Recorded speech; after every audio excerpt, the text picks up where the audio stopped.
Chapter 706. Guazi was already as slow as a tortoise when he reached the end of the run. He was panting like a cow, and his legs were as heavy as lead. Every step he took was extremely heavy.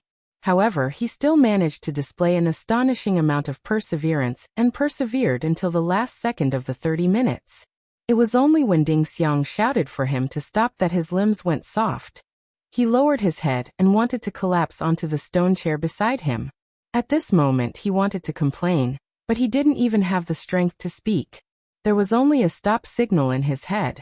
You can't sit down. You have to walk slowly and recover. Ding Xiang hurriedly pulled Guazi. Sitting down immediately after running would hinder the blood flow of the lower limbs and affect blood circulation. This was very harmful to the body. However, in order to support this heavy body, Ding Xiang hugged Guazi's arm. Fortunately, she was also a girl who was born with great strength. Her small body contained a lot of energy. Guazi's weight of more than 190 pounds, he had already lost a lot of weight from the previous 200 pounds, was actually supported by Ding Xiang. With Ding Xiang's support, Guazi walked 2 steps weakly. His panting gradually found a rhythm. As he panted, he said weakly, "Sigh, I'm so tired. I can't run anymore." This guy was also the son of an official and a rich man. Although he wasn't as bad as those people, he wasn't someone who could bear hardships and endure hardships. Whenever he had an opportunity, he would complain like a child. Fortunately, Ding Xiang was patient and didn't throw him down. She even coaxed him like a child. Okay, we won't run today. Walk for a while, and we'll take a taxi back. You've already performed very well today. Persevere until the end and continue to work hard. You'll definitely be able to slim down."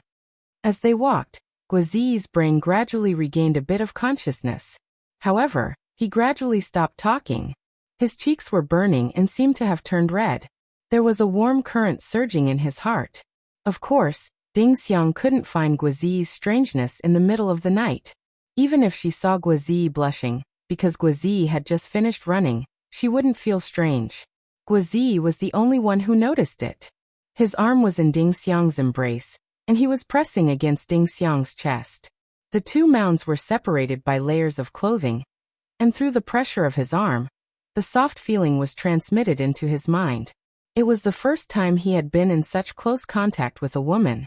Guazi couldn't help but feel a little thirsty and flushed. However, he didn't dare to say it out loud. There were also some messy thoughts in his mind that he couldn't bear to say. However, this situation did not last long. Ding Xiang discovered it herself. She thought that Guazi was still tired and did not notice it. In a panic, she chose to secretly change the position of supporting Guazi to reduce the ambiguous contact. Regarding this, Ding Xiang felt very embarrassed, as if she had done something wrong. After Ding Xiang separated from him for a while, Guazi actually felt a little lost. However, the turmoil in his heart from earlier actually helped him recover some of his energy. After walking for a while, Guazi was embarrassed to let Ding Xiang support him so hard. The two of them walked slowly and rested side by side. Along the way, the two of them had a tacit understanding and didn't speak much. They just walked side by the side of the Wusong River like the other couples on the jogging route, looking at the night scenery by the river that was like fireworks. Under this somewhat romantic scenery, Guazi didn't realize that a trace of affection had quietly grown. "All right, before class ends, I'll ask you a fun question, okay?" Teacher Mu looked at the children from the podium with a smile. "Okay." She and the other children responded happily and enthusiastically. "Right now we have 7 little lambs playing hide and seek. We have already found 3 of them. How many more have we not found?"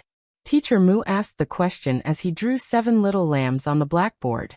This question was very interesting, and the children all gave their own answers at the same time. However, this time, Teacher Mu asked Nan Jiaoyu to come up and answer with the teacher. She put down her little hand regretfully. However, the little girl still looked at the teacher attentively. She longed for more knowledge and to broaden her thinking under the teacher's guidance. Nan Jiaoyu was actually very smart. Not only did the little boy know how to recite poems, but he was also taught by an old father. He had already been arranged to learn a lot of primary school knowledge, especially when there were many math problems that children didn't know how to do. He could quickly solve them. After Nan Xiaoyu stood up, he puffed out his chest and raised his head. His voice wasn't loud, but he said confidently, "Teacher, I know. There are 4 little lambs. 7 minus 3 equals 4. Nan Xiaoyu is so awesome." Lu Weisha didn't have much talent in math. She stood beside Xixi and muttered enviously. Xixi was slower than Nan Xiaoyu. However, she also admired Nan Xiaoyu, so she nodded at Lu Weisha. However, Teacher Mu's question wasn't just a simple math problem. It was also a brain-teaser question. Teacher Mu pointed at the blackboard and circled 3 little lambs with a piece of chalk. Then he circled another little lamb and explained to the children. Finally, the children understood that the 7 little lambs were playing hide and seek. This meant that one of the lambs was responsible for finding them. Then it found 3 lambs, so there were only 3 left. So that's how it is. Xixi felt that it was extremely fun. The little girl couldn't help but twist in her chair. After class, Xixi, who was chatting and playing with her little friends, suddenly remembered something. The little girl left her little friends and ran to the teacher's side. She tugged at Teacher Mu's clothes, raised her little head and shouted, Teacher Mu, what's wrong? Yangshi." Teacher Mu squatted down and asked gently, Teacher Mu, can I borrow your blackboard? Xixi's big eyes were filled with pious expectation. Sure.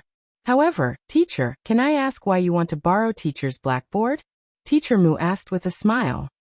I want to bring the blackboard home, but the big blackboard is too heavy.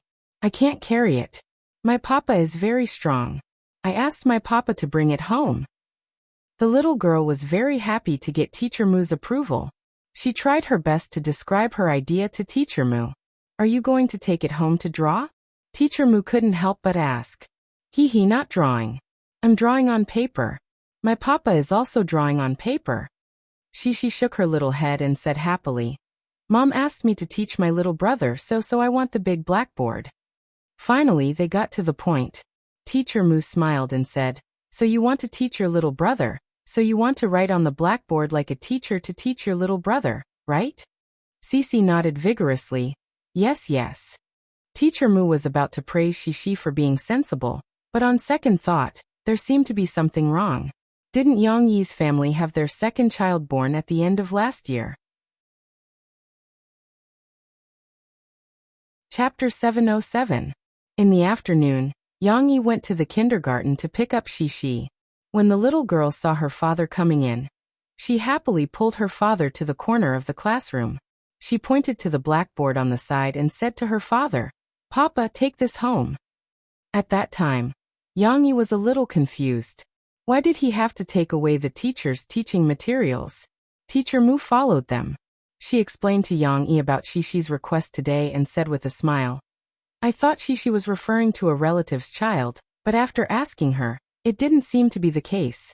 So Xixi wants to teach a child who is only a few months old? Xixi was listening to Teacher Mu's words. She blinked her eyes in confusion and said, A little brother is a little brother. So that's how it is. Yang Yi didn't know whether to laugh or cry. He explained to Teacher Mu. The day before yesterday, her mother joked that she should study hard and teach her little brother when she learned something. We didn't expect her to take it seriously.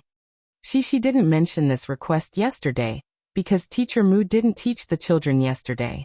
It was Teacher Shen who taught the children English and Teacher Kai who taught them to draw, so Xixi forgot about it. The little girl didn't think that her idea was cute. Instead, she said happily, Papa, I'm sister's teacher. Seeing this beautiful and obedient little girl happy, Teacher Mu was reluctant to expose her. So I agreed to lend it to her. But Xixi, you have to return it to me tomorrow. Teacher Mu said with a smile. Otherwise, I won't be able to teach you. The little girl obediently stood beside her father and nodded. Teacher Mu, I won't take your blackboard back. Yang Yi said, which surprised Teacher Mu. Xixi also anxiously frowned her beautiful little eyebrows. However, Yang Yi didn't want to use the kindergarten's blackboard because he wanted to dampen Xixi's enthusiasm. Before his daughter could question him anxiously, Yang Yi patted her little head and said with a smile, Xixi, since you want a blackboard, Daddy will take you to buy a more interesting one, okay? She was pleasantly surprised. She took her father's hand and asked expectantly, "Really? Papa, what's a more fun blackboard?" The more fun blackboard is that you can hold it in your hand and scribble on it casually with a pen. Then, there's something below that you can pull to erase the writing on it. It's as if it's turned white. Then, you can write again without dirtying your hands. Yang Yi nodded gratefully to Teacher Mu. Then he took Shishi's little hand and led her out. He was talking about a magnetic drawing board. When painting, fine magnetic powder was sucked up by a magnetic pen, and the effect of electrostatic force would make the fine magnetic powder stay on the grid behind the drawing board. The principle of erasing was the same as the principle of painting. Haha, it's so fun. The little girl was very interested in her father's description. She walked beside her father with a small school bag and said, "Then Papa, let's go and buy it." "Okay, let's go home after we buy it," Yang Yi said with a smile. The laughter of the father and daughter echoed softly in the corridor. Obviously, Yang Yi didn't intend to correct Shishi's wrong judgment, nor did he intend to tell Shishi. Tong Tong is so young that he can't understand what you are saying to him. Besides, it was obvious that Cece was treating this so-called class as a game. Usually when she played house with Lan Xian, those little dolls wouldn't move or speak, right? Since Shishi was so interested in it, as long as it was not something bad, Yang Yi was willing to let her try and explore the beauty of this world. Jin Yuan, an ordinary enterprise employee in Jiang City, usually liked to watch movies and TV. He could be regarded as a fan of Dan Hongkue, but he was not the kind of fan who chased after stars. He liked Dan Hongkue. On one hand, Dan Hongkue's roles were very successful and memorable. On the other hand, it was also because Dan Hongkue was picky about the script and not the role. Even if he acted in a supporting role, the plot was quite outstanding. At least, it was a carefully conceived script, not a commercial blockbuster. However, he turned on the TV tonight to watch the variety show The Limit Challenge that Dan Hongkue took part in. Why would such a man who was focused on the film industry participate in a variety show? Jin Yuan was very curious. He didn't pay attention to the rumors that the Limit Challenge plagiarized the High Energy Challenge. He simply wanted to know what kind of charm this show had to be able to invite big shots like Dan Hongkue, Jie Yuchen, and Yuan Yan. Jin Yuan had also seen a report saying that China Star Productions had spent more than 50 million to hire these hosts. Dan Hongkue's net worth was the highest. After all, he was a super movie king. It was said that his remuneration alone was as high as 20 million. Jie Yuchen's remuneration was also around 18 million. Yuan Yan's was slightly less, 15 million. It had to be mentioned that although this news was not complete, it was very close to the real data. If the first season was like this, the second season would be even better. But from Jin Yuan's point of view, although money was indispensable, money alone was not enough to invite these three big shots who cherished their reputation. There must be something special about the ultimate challenge. This was the answer Jin Yuan wanted to find out when he turned on the TV today. I want a life in full bloom, like flying in the vast sky, like walking through the boundless wilderness. It wasn't 10 o'clock yet, and between the commercials of the TV program, there was a program preview. Every time Jin Yuan heard Dan Hongkue and the others sing this song, he felt his blood boil, and the curiosity in his heart increased by a point. Finally, the show was broadcast. At the start, the director brought the cameraman into a girl's hotel room, and even took pictures of her sleeping posture. This made Jin Yuan's jaw drop. However, very soon, Yang Huan threw a pillow at the cameraman. Her fierce reaction and nimble skills left a deep impression on everyone. It wasn't that no one knew who Yang Huan was. There were already rumors that Yang Huan was Yang Yi's sister. However, today's show was destined to make people remember this girl who wasn't spoiled, but was even a little wild.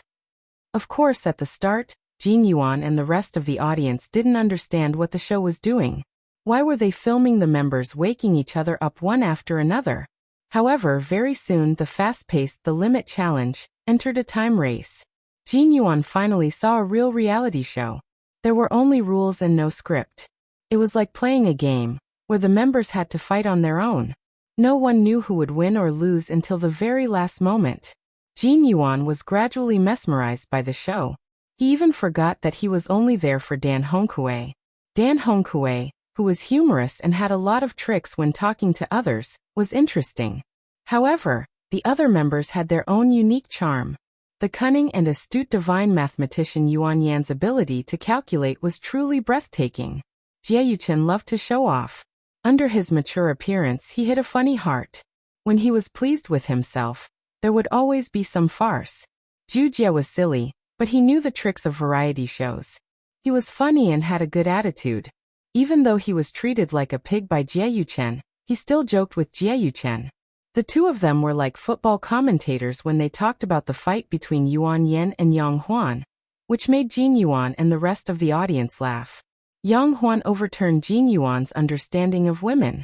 She had great skills and was even more hardworking than the male members. With her around, it was like a unique and beautiful scenery on the TV screen. A girl like her might not be the best choice for a girlfriend or wife. She was valiant and had a good figure. She was very popular with men. Guozi was the member that surprised Jin Yuan the most. At first, he didn't think highly of Guozi. He thought that his chubby body would be a burden to the 6 members of the Limit Challenge. But gradually, Jin Yuan was convinced by Guozi's terrifying IQ. He realized that this little fatty was the only one other than Dan Hongkui who could compete with the clairvoyant. Even though Dan Hongkui was cunning, his prediction abilities were far from the clairvoyance, but the little fatty could, especially after the start of the second phase. Yang Huan and Dan Hongkui became the main force and went out to find the mission target. Guozi also went out to find the mission target, but he was more of a backup role. With the help of the latter, Guozi counted the information that Yang Huan and Dan Hongkui sent him. It was like a map had appeared in his mind. He didn't need to write anything down. He described the distribution of every point with his mouth, and helped Yang Huan and Dan Hongkui organize the order of attack. This miraculous performance made Jin Yuan dumbfounded. Who the hell is this guy? With this IQ, he couldn't be acting, right? Jin Yuan didn't think that Guozi was acting, so he continued to watch. Jin Yuan, who was already addicted to the variety show, suddenly felt that Yang Huan's team was invincible. Why did he say that? Compared to Yuan Yan, Guozi only lacked rich life experience. As for Dan Hongkui, compared to Yuan Yan, he lacked some calculation ability. When Guozi and Dan Hongkui were together, they were a strengthened version of Yuan Yan. They had Yang Huan, who was the best among the 6, and Yuan Yan had to bring along 2 people who were enthusiastic about the competition, but often made a fool of themselves on paper. Yang Huan's team should be able to win the competition. The show entered the commercial break, but Jin Yuan couldn't wait for it to end. He felt that the show wasn't any worse than those high IQ crime movies. It was so exciting. There were many audience members who had the same thoughts as Jin Yuan. However, there was someone who didn't think so. He was about to vomit blood. Chapter 708. In fact, as early as the beginning of the month when the Limit Challenge leaked some photos taken by passers-by, the people from Xingyao Productions understood that the Limit Challenge could not possibly be a plagiarized version of the High Energy Challenge. Even the manager of Xingyao Productions, Luo Jinting, gave up on the idea of competing with China Star Productions. However, he was still more cunning and let people continue to hype up the news of the Limit Challenge plagiarizing the High Energy Challenge. After all, the celebrity lineup was there, and its popularity was high. The High Energy Challenge's ratings kept dropping, so it was good to ride on other people's popularity. However, Husheng still hoped that he would be lucky and did not give up. That night, Husheng hesitated for a long time. After pressing the buttons, he switched to Shanghai TV station to watch the Limit Challenge. However, when he saw the time chase battle start, Husheng knew that he had lost completely. Variety shows could be played like this. With the novel game mode and the celebrities' outstanding performances, Husheng was not an ignorant audience. He was an experienced variety show director in the industry. He could easily tell the difference between the Limit Challenge and High Energy Challenge. However, the more exciting the Limit Challenge was, the more depressed Husheng felt. This show was destined to break the current structure of television shows and refresh the audience and producers' understanding. However, he was so close to such an epic-making show, but now he was so far away from it. Hu Sheng thought of Ren Min, who used to be his assistant, who was now one of the executive directors of the Limit Challenge. Needless to say, she would also follow this show and her value and status would rise. As for himself, if he did not accept the offer from Xingyao Productions and stayed in China Star Productions, he would also receive such glory, right? No. He was one level higher than Ren Min. He and Yen Tao should be the executive director. It would not be Ren Min's turn to show off. Yes, show off. Ren Min and his old colleagues who looked at him strangely when he left. While they were excited, they were probably celebrating and mocking him for being short-sighted, right? Hu Sheng really wanted to vomit blood when he thought of this. Yang Yi and Murphy were also watching the premiere of the Limit Challenge. That night, although Yang Yi bought the magnetic sketchpad for Shishi, Shishi did not rush to teach her brother as she had said. The little girl had a strong interest in the magnetic drawing board and the magnetic brush. A magnetic paintbrush that was neither a crayon nor a colored pen could not write anywhere else, but it could actually write on a magnetic drawing board. Moreover, the thing below that could erase all traces with a pull was even more amazing. After Shishi came back, she was addicted to playing with the drawing board and drawing with great interest. Yang Yi didn't understand why Shishi's interest in drawing with the magnetic drawing board was several times greater than usual. Anyway, the little girl played until 9 o'clock until she was tired and went to bed. She didn't even have time to teach her brother. Now that the two little ones were asleep, the two older ones were still watching TV. Murphy was even more engrossed in the show than Yang Yi. She snuggled into the crook of Yang Yi's arm and stared intently at the television. In the middle of the commercial, she couldn't help but ask Yang Yi, who won in the end? Did Huan's team win in the end? Like Jin Yuan, Murphy also felt that Yang Huan's team should win, perhaps because the editing of the show showed that Yang Huan's team had a great advantage. However, as the show went on, the rhythm of the camera switching and the intensity of the plot became more and more heartbreaking. Yang Yi smiled mysteriously and said, "Spoilers are not fun. You will know when you continue watching." "Hey." Mo Fei patted Yang Yi's shoulder reproachfully, but the commercial was over and the show continued, so Mo Fei quickly turned her head away. The final result was really a big reversal. Guozi had calculated very accurately. The three of them had enough time and survived to the end. Moreover, he had used the card that reduced the time of one of the opponents. Yuan Yan, who had calculated well, had to give up Jie Yuchen, who had the least time and was the furthest away, and give time to Zhu Jie, who was the closest to the last task point. However, Guozi and Dan Hongkue did not expect that the program team had set a trap at the last task point. They needed everyone to gather at the final battle stage before they could press the last button. Yang Huan had the best stamina. Guozi had asked Yang Huan to deal with the second last task. However, before Yang Huan could come back, she found that she could not deal with the second task. Yuan Yan and Zhu Jie, who were guarding the last task point, rushed out. Not counting Jie Yuchen, Yuan Yan's team was all together. In the end, Yuan Yan, who did not expect to make a comeback, pressed the last button before Yang Huan, and won the final victory. Mo Fei was speechless. She was supporting her sister-in-law. "Can't you let Huan win once?" Murphy said to Yang Yi, not knowing whether to laugh or cry. Huan is so miserable. She worked so hard, but she did not win even once. She was also referring to the episode that Yang Yi and the others had recorded in Gusu City last Saturday. This is the charm of this program. Yang Yi smiled. We can't control the plot. We can only let the members express themselves freely. That's why they're doing their best to win. That's why the show is realistic and exciting. Furthermore, every episode has different expectations. This is something that can't be written in a script.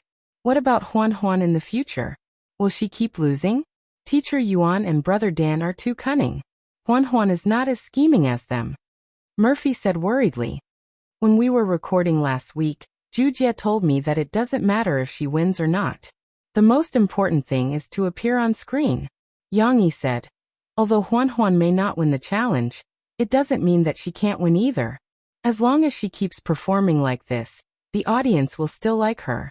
Believe me, No one will lose in this program. When Yang Yi and Murphy were discussing the plot of the episode that had just finished, Yun Yangfeng, who was guarding Magic City TV station, called Yang Yi excitedly. How much? Calm down, tell me slowly. Yang Yi said with a smile. 208. The peak viewership reached 208. Yin Yangfeng repeated. What kind of result is this? Yang Yi did not quite understand. Director Yang, congratulations. Your first episode has broken the viewership record of Magic City Satellite TV's Wednesday at 10 p.m. variety show. Cui Jilin snatched the phone from Yin Yangfeng and said with a laugh. Vice President Cui was also very concerned about the viewership of this program. After all, she had tried her best to introduce this program. She would be able to benefit from its success too. Yin Yangfeng's excitement did not stop there. He remembered that the president had promised that as long as the Limit Challenge broke the record, the next season of the Limit Challenge would be broadcasted during prime time. Although China Star Productions had sold 2 of their ace programs, they had created a new gold mine for themselves.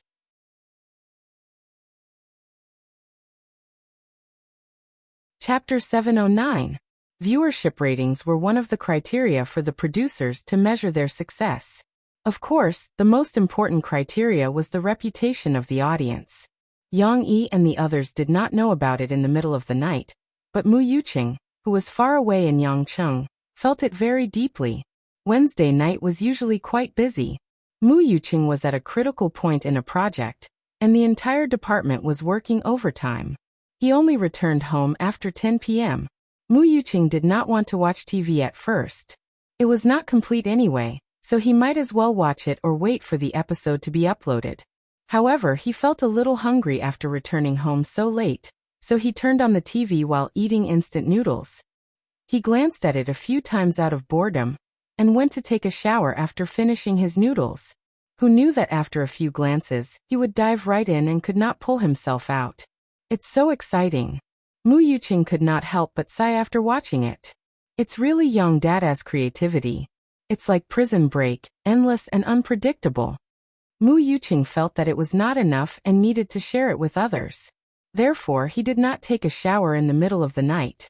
Instead, he took out his phone, logged into SNS, and opened the Yang Yi fan group that he often hung out with. Unexpectedly, many people in the group were discussing this show. Is it really that good? Most of the fans did not have the habit of watching TV.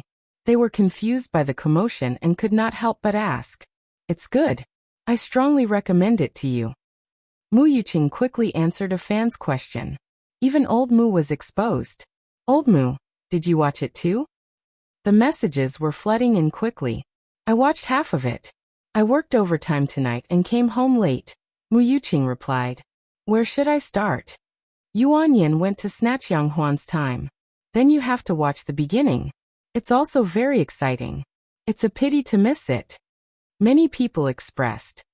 The part where Jie Yuchen was ambushed at the pig farm was too funny. Old Mu, you definitely did not see it. Mu Yuqing quickly shouted. No spoilers. If you tell me, why should I watch it? My heart is itching from listening to you guys. Usually, I don't watch variety shows. A bookstore owner who was a fan of the book came out and said with a smile. Old Juan, it's okay if you don't watch variety shows. I don't watch variety shows either. But I think this The Limit Challenge is really unique. It's a celebrity reality show. It's really good. Mu Yuqing was very familiar with the other party and quickly typed a line of words. Of course, Mu Yuqing was still not satisfied. He continued to send messages. The program designed by Young Dada is indeed different. There's suspense, action, reasoning, scheming against each other, and stupid teammates trapping each other. It's almost as good as a blockbuster movie. Then I have to take a look.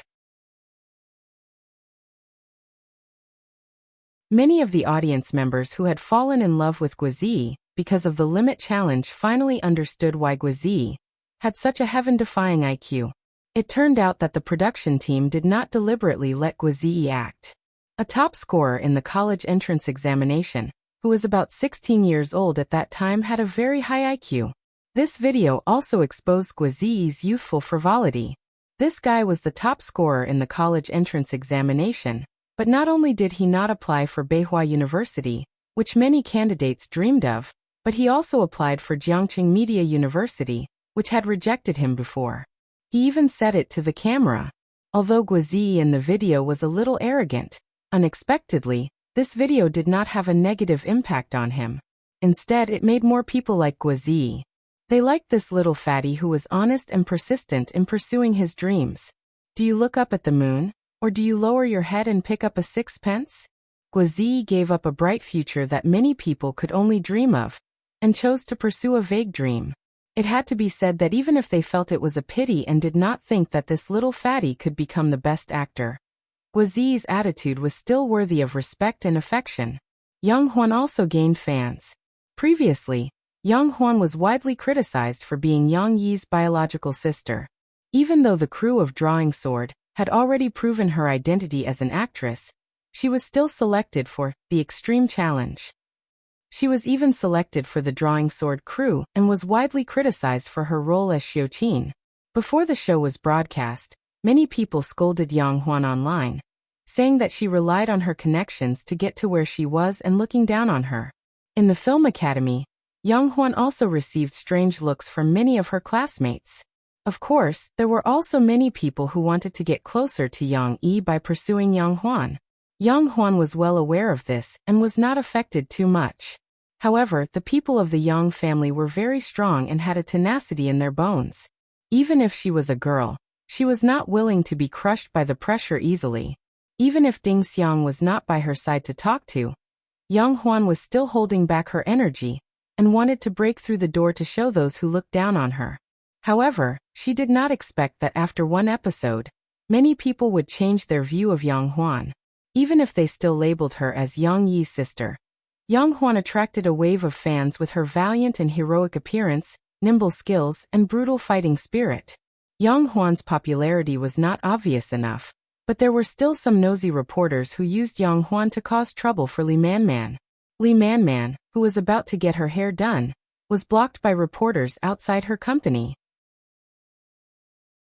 Li Manman, the netizens commented that you only know how to act coquettishly on variety shows, and are not as good as Yang Huan from the Extreme Challenge. What do you think? The reporter asked slyly. The Extreme Challenge again. Yang Huan again. Li Manman watched it last night, and was so envious that she could not sleep at night. They really touched the pot that did not boil. Li Manman was cursing in her heart, but she could only force a smile on her face. Every variety show has different requirements. I can only say that each variety show is wonderful in its own way. Li Manman, if you participated in the Extreme Challenge, would you do better than Yang Huan? Another reporter also dug a hole for Li Manman. This assumption is not valid. Why would the Extreme Challenge invite me? Don't you think so? Li Manman deliberately looked at the reporter with a reproachful look, which made the reporter's bones melt. However, the reporter next to them was secretly happy. He had already thought of how to write an eye-catching report for Li Manman's answer. The title would be Li Manman Hints. There's an inside story in selecting guests. Yang Yi will not choose me.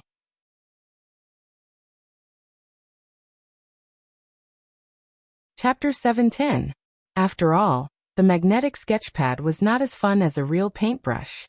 She played with the sketchpad for the whole night. Her interest in the sketchpad gradually died down. She finally remembered her little brother, whom she had forgotten all about. The next night, Miss Shishi was going to teach her little brother a lesson. Therefore, the whole family helped the little girl set up the classroom in the living room. Yang Yi turned off the TV and brought over a stool. He clipped the edge of the stool and made a simple stand for Shishi's magnetic sketchpad. Murphy took out yogurt and a box of pudding from the fridge. She was going to reward Shishi, who was going to finish her lesson later. However, Cece's interest at the moment was all focused on imitating Teacher Mu. She had no intention of eating. Mom, little brother has to sit up. The teacher said that we have to sit on the stool and listen in class. We can't be disobedient. Shishi pouted and pointed at Tong Tong, who was placed on the carpet by her mother. Tong Tong had no idea what was happening outside. It was his first time touching the carpet in the living room. Yang Yi cleaned it regularly, so it was not dirty. It was soft and comfortable. The little guy skillfully propped up half of his body and opened his head to explore the world. At this moment, Xiao Guai walked past them with his tail erect. Tong Tong's eyes were attracted by the fat blue creature. He grinned. Unfortunately, Tong Tong could only prop himself up, but could not crawl. He could only look at Xiao Guai, but could not play with him. Xiao Guai walked away leisurely. He did not know that he had just escaped a disaster. Little brother doesn't know how to sit. He's still young. Murphy said.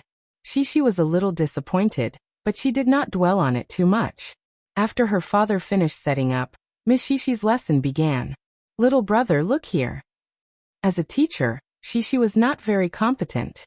She turned around to draw on the magnetic drawing board after saying that to her brother. She did not notice that Tong Tong was not looking at her at all. Murphy had no choice but to pick up Tong Tong and lay him down so that he could face his sister. However, Tong Tong's little head involuntarily turned away. His gaze was still following the cat, who jumped down from the cat tree and ran to the carpet to stretch. Meow. Dao Dao was much nicer to children. After noticing Tong Tong's gaze, she opened her eyes and looked into Tong Tong's eyes. She called out softly. Tong Tong was not afraid. He was very familiar with all the pets in the house. Hearing the cat's meow, the little guy even raised his little dimples and grinned. However, Duo only cried out once. The cold meow queen, Dao Dao, was not interested in playing with Tong Tong. She turned around and snuggled into Murphy's arms. This used to be Tong Tong's special spot. Now that it was empty, Dao Dao could rub herself in it. She even raised her little head and looked at the mistress, as if she was expecting something. Murphy scratched the back of Dao Dao's head. Dao Dao immediately felt so comfortable that she closed her eyes. Fortunately, little Sasaku wasn't left out. Steamed Bun, who was watching everything from the corner, saw an opportunity and ran over while wagging his tail. He went to Sasaku's side. Baozi liked Tong Tong very much. He had watched Tong Tong grow up. However, Tong Tong was usually in the arms of the big masters, so Baozi could not get close to him. Baozi, who was already more than a year old, was already a big dog. He was carefully taken care of by the Yang family. Baozi's slender legs, fluffy tail, strong body, and glossy yellow fur were as good-looking as those foreign dogs. Of course, Baozi had grown up, but he was still that timid and shy fellow. He ran to Tong Tong's side and wagged his tail. He did not know how to play with this little fellow. His gaze was evasive, as if he was very embarrassed. Tong Tong raised his head to look at Baozi. It was not clear whether he felt that it was too tiring, or that Baozi was playing with him. He barked twice excitedly. Baozi finally found a good solution. He lay down, put his head on his forelegs, and docilely stuck to Tong Tong. Unexpectedly, Tong Tong raised a trembling hand and placed it on Baozi's body. Then he laid his whole body on Baozi. Oh, this is much more comfortable. Tong Tong could use Baozi to support himself effortlessly. The little fellow immediately beamed with joy and enjoyed his new position. Baozi raised his eyes, but his personality was better than Meow Dodo's. He was not angry at all when Tong Tong laid on his body. He quietly supported his little master. Honey, look. Murphy saw this scene and was very happy. She could not help but share it with Yang Yi. Cece was drawing very seriously. She drew fat sheep with long horns one after another on the magnetic drawing board. They didn't look alike, but they looked very similar. The little girl didn't know that little Momo behind her wasn't paying attention to her, and was even playing with her. Finally, she finished drawing 7 sheep. Shishi looked at her drawing with satisfaction. Then, she turned around and said to Tong Tong, "Little brother, this is what my teacher told us. There are 7 sheep playing hide and seek. Then we found 3 sheep. How many sheep are missing?" However, Tong Tong did not look at his sister. "Momo, your sister is talking to you." Murphy was worried that Shishi would be embarrassed and unhappy. She carried Dodo to one side, and then picked up Tong Tong, who was lying on Baozi's body, and let him lie in her arms. Because she was facing her older sister, Xiao Nua finally looked at her older sister. Of course, the little boy couldn't answer the question. So Murphy played the role of the student for him. She shook the little boy's little hand with a smile and said, "Sister, if I don't understand it yet, Can you tell me how to solve this problem? Haha. Sure. Cece smiled happily. Being able to interact with someone was like playing house, and it became interesting. The little girl circled the 3 lambs and pointed at a lamb outside the circle. While trying to recall what Teacher Mu had taught her, she said without turning her head, "Actually, it's a lamb that's looking for someone. It found these 3 lambs, so there are only 3 left."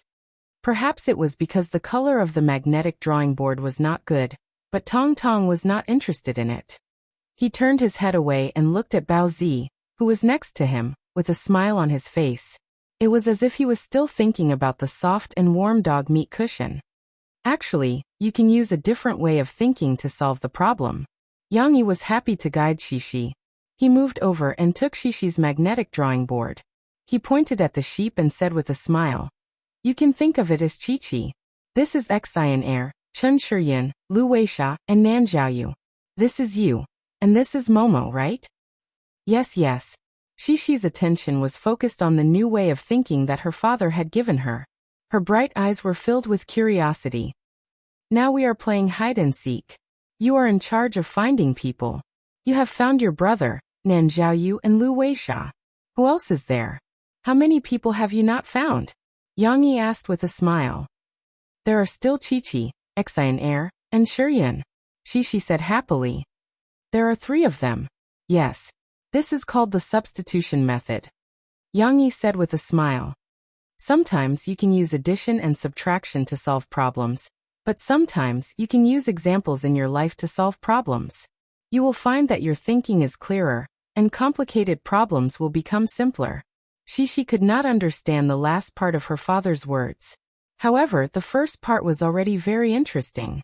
The new way of thinking provided by her father seemed to have opened the door to a new world for her. However, unlike the good student Shishi, Tong Tong did not seem to have any interest in learning. Later, when Shishi explained a new problem to him, the little boy actually became sleepy. While his sister and teacher were talking, his eyelids drooped in his mother's arms. "Look at your son," Murphy whispered to Yang Yi in amusement. Yang Yi turned his head to look. The little boy was so sleepy that his head was drooping. However, perhaps because of Murphy's words, he could not help but open his sleepy eyes. He looked at his father with a pure and cute smile. However, after a while, his smile gradually disappeared. His mother changed her position, and he fell asleep sweetly.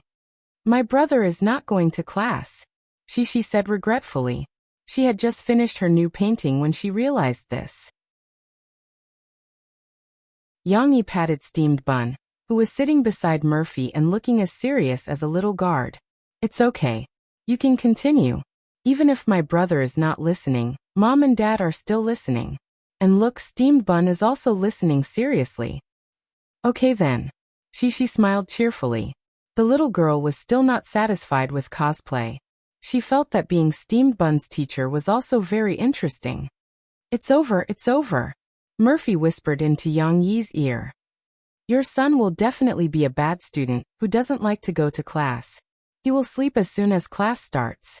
Aha! Yang Yi knew that Murphy was joking, but he still could not help but laugh.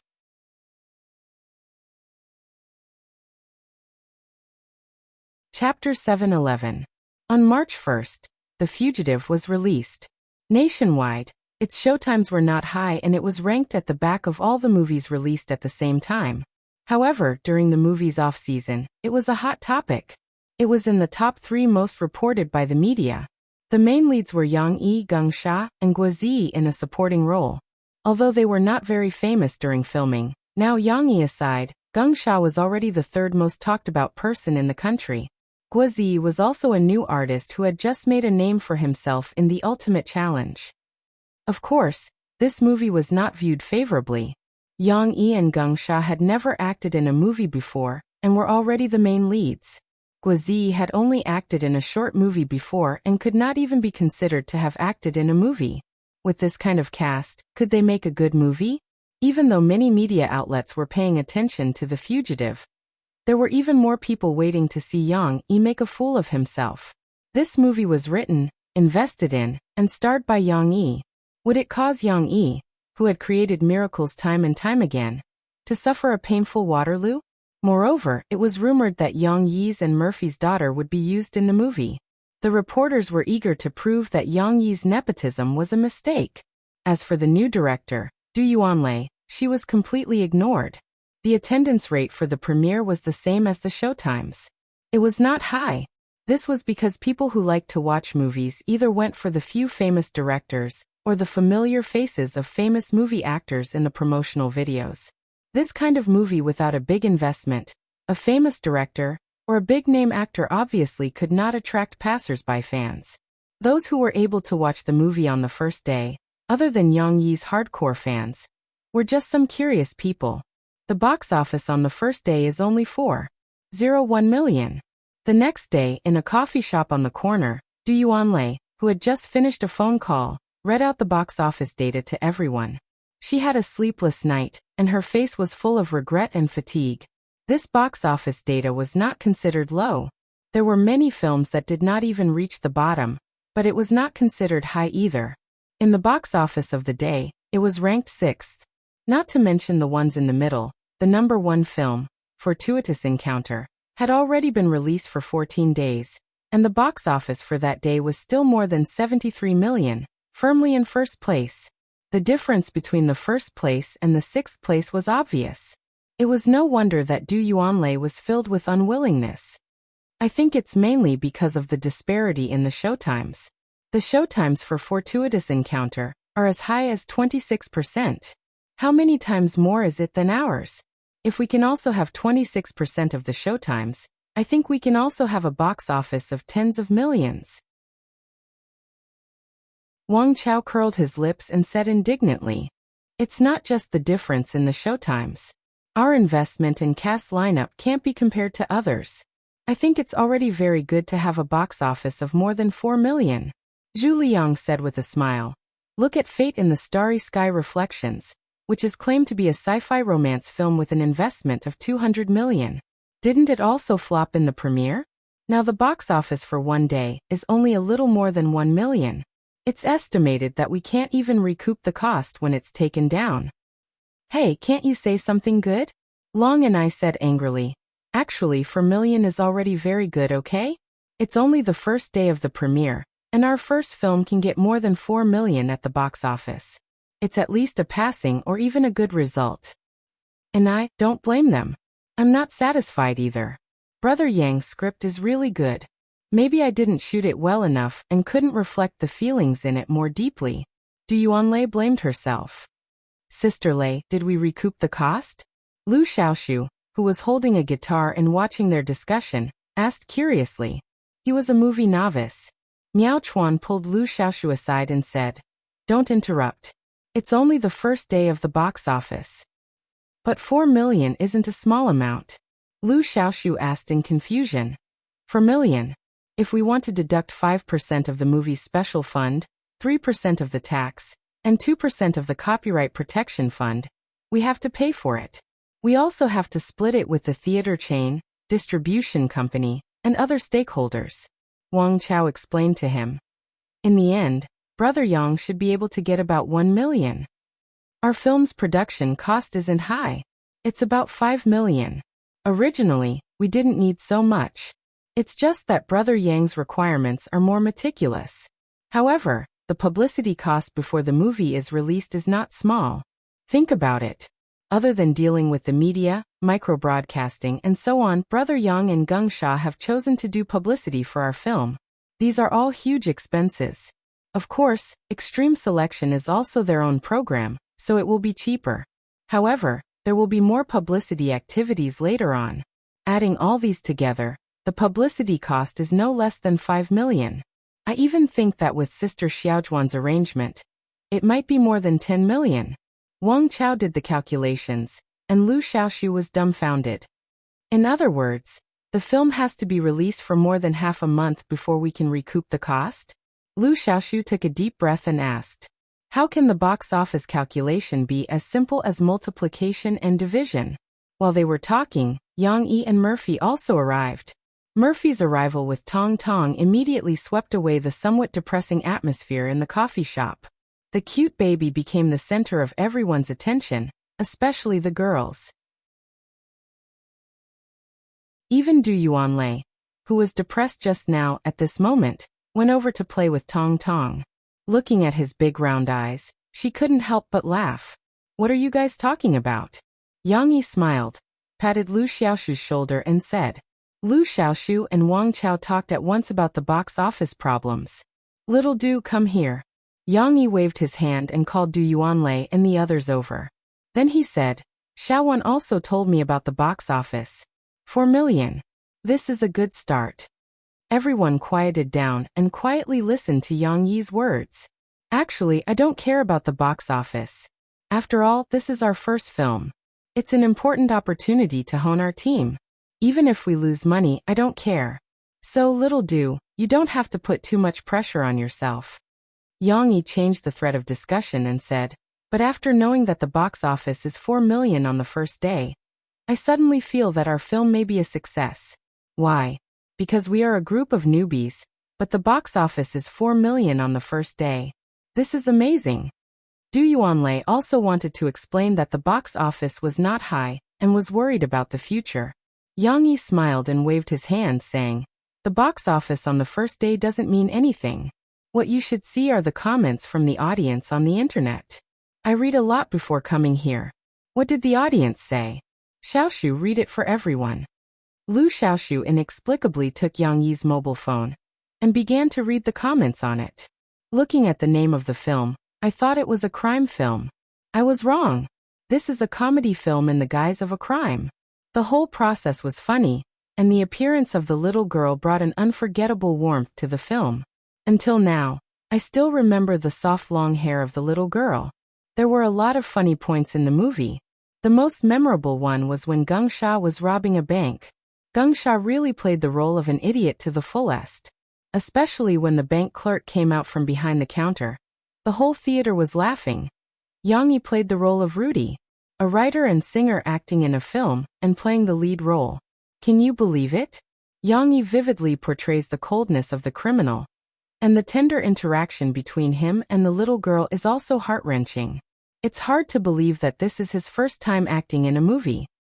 I came to watch the film because of Boss Yang's name, but I didn't expect it to be a rare masterpiece. Today, I watched Destiny with my girlfriend. Objectively speaking, The Fugitive is not worse than Destiny at all. Of course, there were also negative comments. Some felt that the gunfight scene was too simple, and some felt that the portrayal of the police was too bad. There were so many people, but they couldn't catch two clumsy fugitives. But overall, positive comments had the upper hand. The audience's reputation is very important. Don't just look at the box office. Now that you've heard Xiaoshu's comments, do you have more confidence in yourself? Yang Yi laughed. If the reputation can be maintained well, our box office won't just be 4 million. Lu Xiaoshu chimed in and laughed. I think so too. Chuan and I haven't seen this film, but after reading the comments, we really want to go to the theater to watch it. Du Yuanlei was just hit by the box office before. How could she not understand Yang Yi's logic? However, she wasn't very excited. Instead, she said seriously, the negative comments are right. I don't have enough control of the gunfight scene, and I don't have enough control of the action scenes. There are still many areas to improve. I will continue to study and learn. Yang Yi raised his eyebrows and laughed. Do you want to learn these? I can help you contact Director Chen Fengchen and let you learn from him for a while. Du Yuanlei asked in surprise, really? That shouldn't be a problem. Yang Yi laughed, and so did everyone else. The atmosphere in the coffee shop returned to its usual positive atmosphere. After they finished talking about the film, Murphy said excitedly to Lu Xiaoshu and the others, Xiaoshu, Chuan, Teacher Jean said that you guys have recently written a good song. Can you sing it for us? It was fate that brought people together in the coffee shop at the corner of the street. People with dreams got to know each other here. After a short stay, they started to run towards their own futures.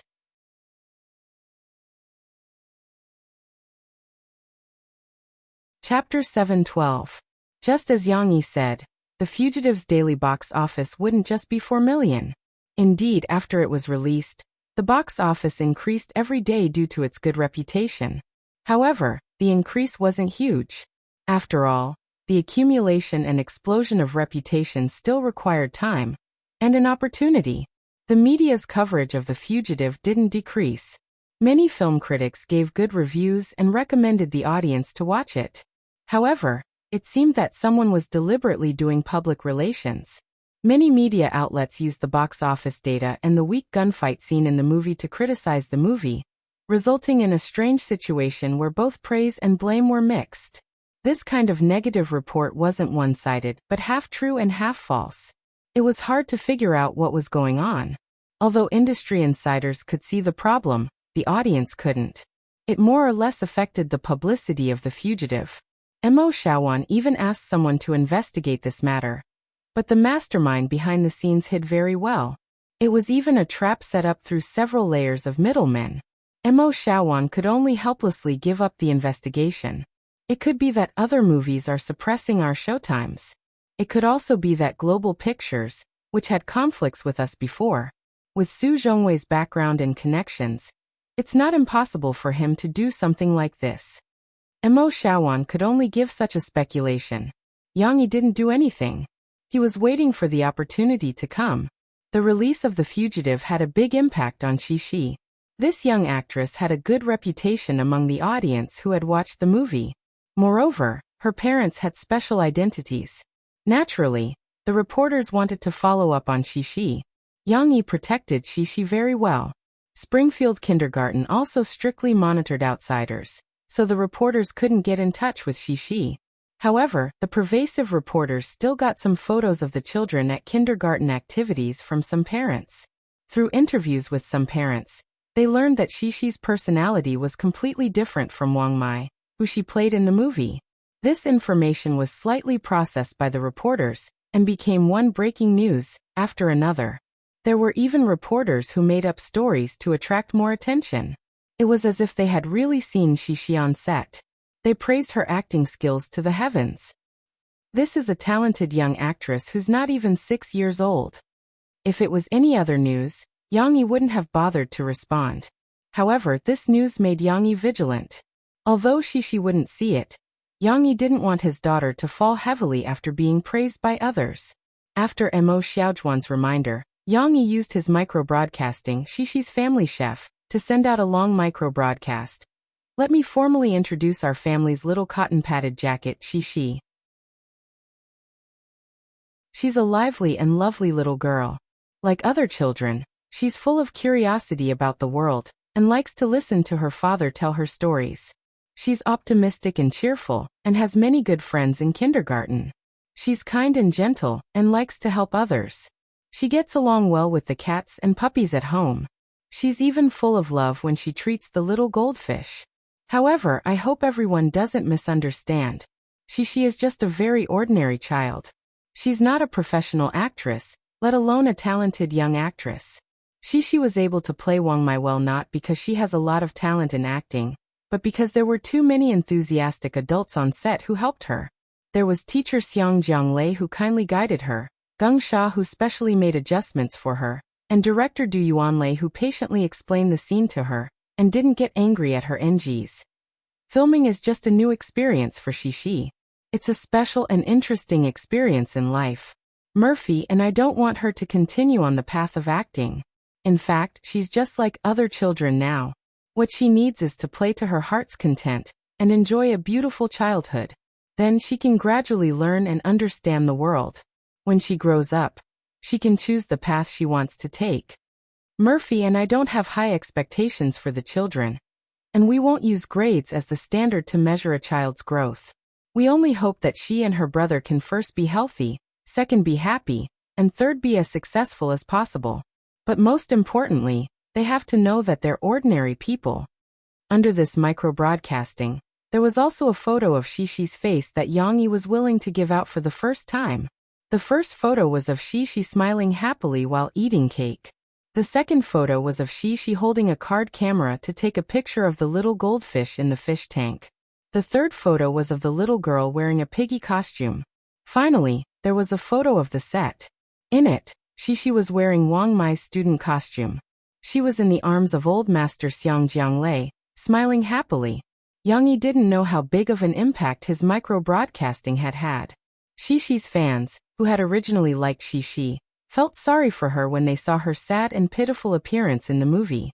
Now that they saw Xishi's daily photos, they felt relieved, but their love for her had increased by a little.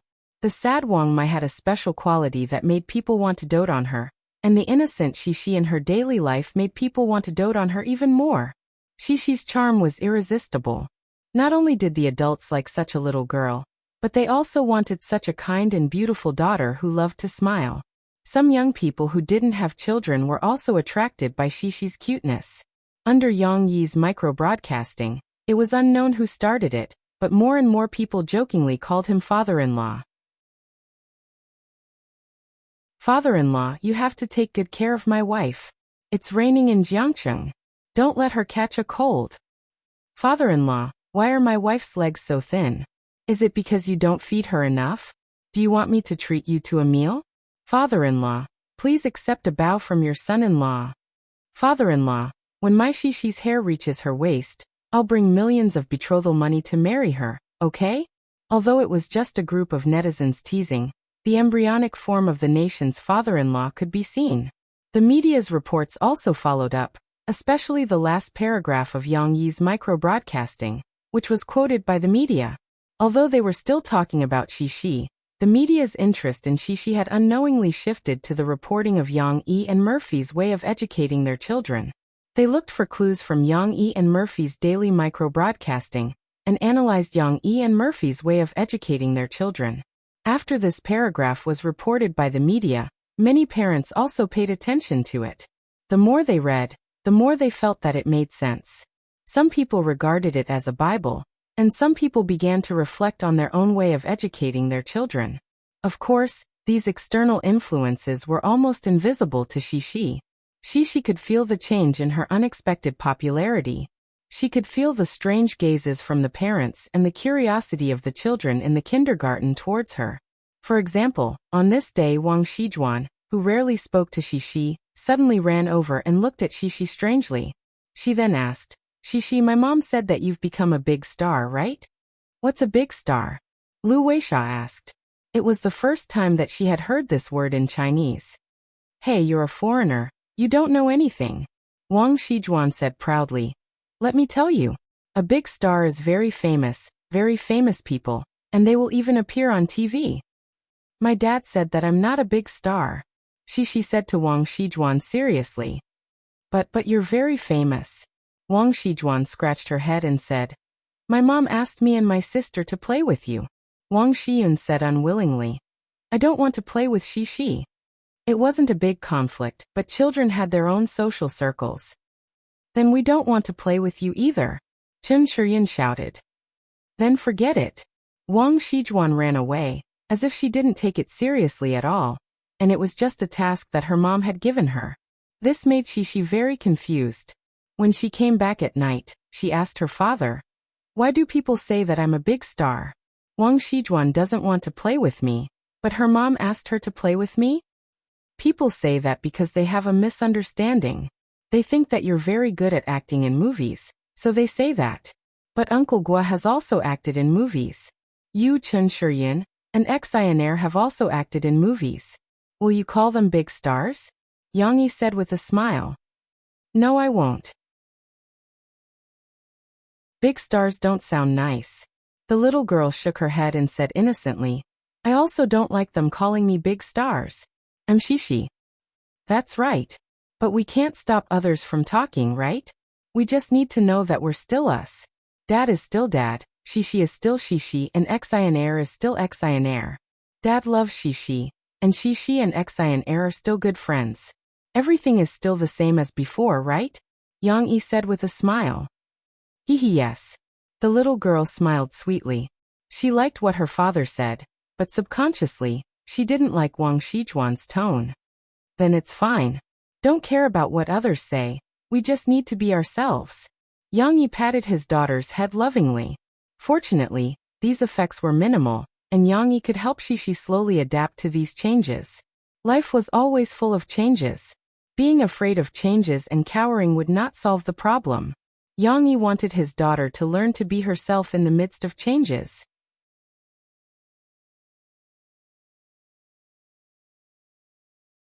Chapter 7:13. There was no grand press conference, only a little mention on micro-broadcasting. After Yang Yi and Murphy's 2 versions of Love of a Lifetime were completed on March 7th, they quietly landed on major music websites. However, after the song was released, the sales were not as hot as usual, and there was even a feeling of coolness. This was not because the promotion was not enough, but because the song was placed in the Cantonese section. Other than the fans who spoke Cantonese, who chose to buy the single without hesitation, the fans in other regions, except for the hardcore ones, all stopped in their tracks. Even if some passerby fans hesitated and bought the song, without any background story, they were confused.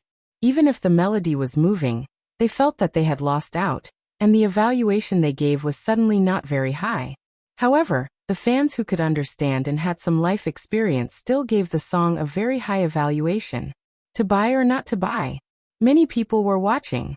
Looking at the different rhetoric in the comments, the onlookers flinched. However, the media engaged in the music industry have been in high spirits.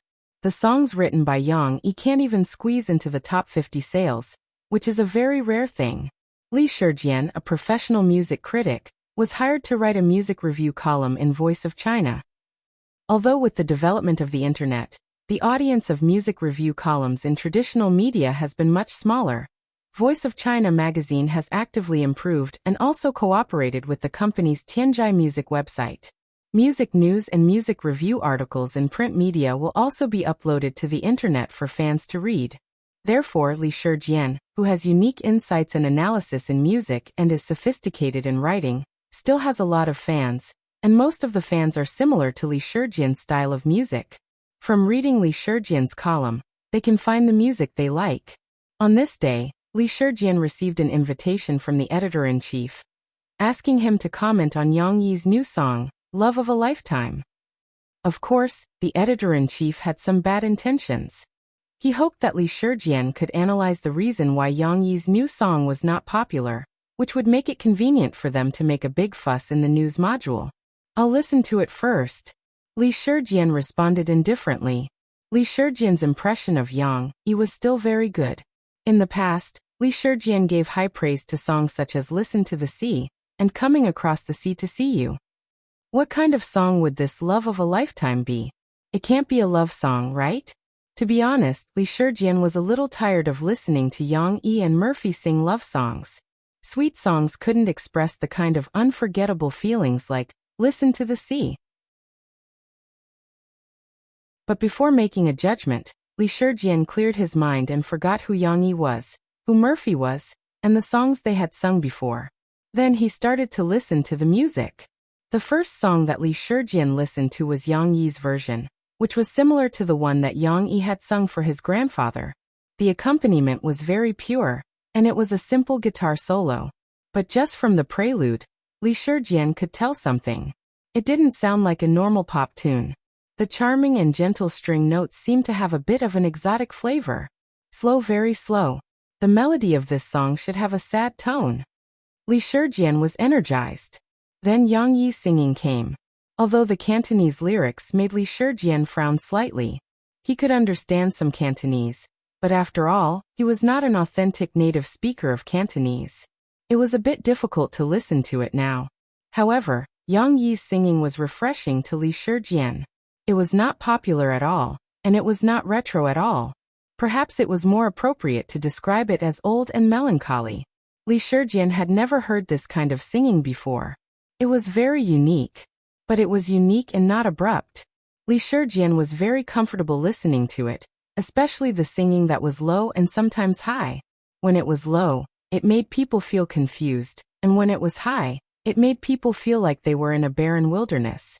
A sense of desolation arose spontaneously. The sea of bitterness turns up love and hate. It's hard to escape fate in the world. Li Shijian felt as if his heart was pierced by a sky full of arrows. There was a kind of powerless sorrow. He did not seem to have the time to think carefully about the meaning of the lyrics. Just Yang Yi's singing was enough to make Li Shijian fall into it. After listening to the song, Li Shijian found that his eyes were a little wet. However, he still did not understand what the song was about. After 3 hours, Li Shijian took off his headphones. However, he flipped through the pages that were full of notes. He did not intend to write a music review immediately. Li Shijian could not wait to pick up his phone and make a call. Old Pooh, are you asleep? If you are not, quickly get up.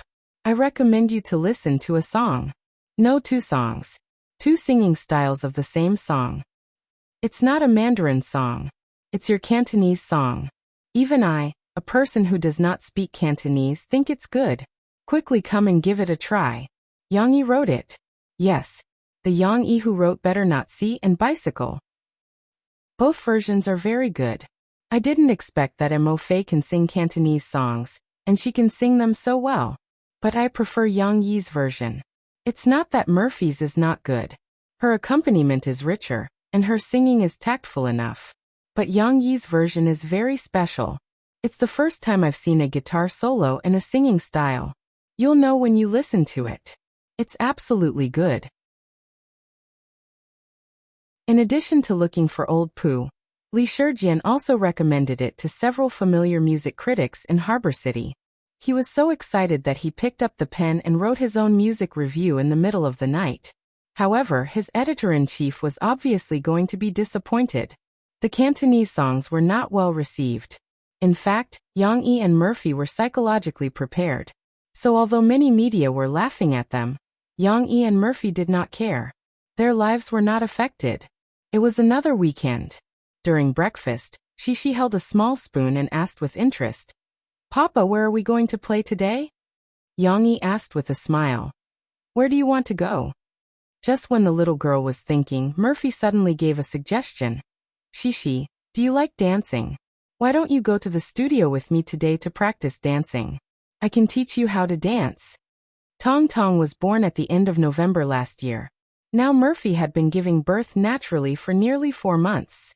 Her body had recovered very well, and simple jogging to lose weight was no longer able to meet her needs.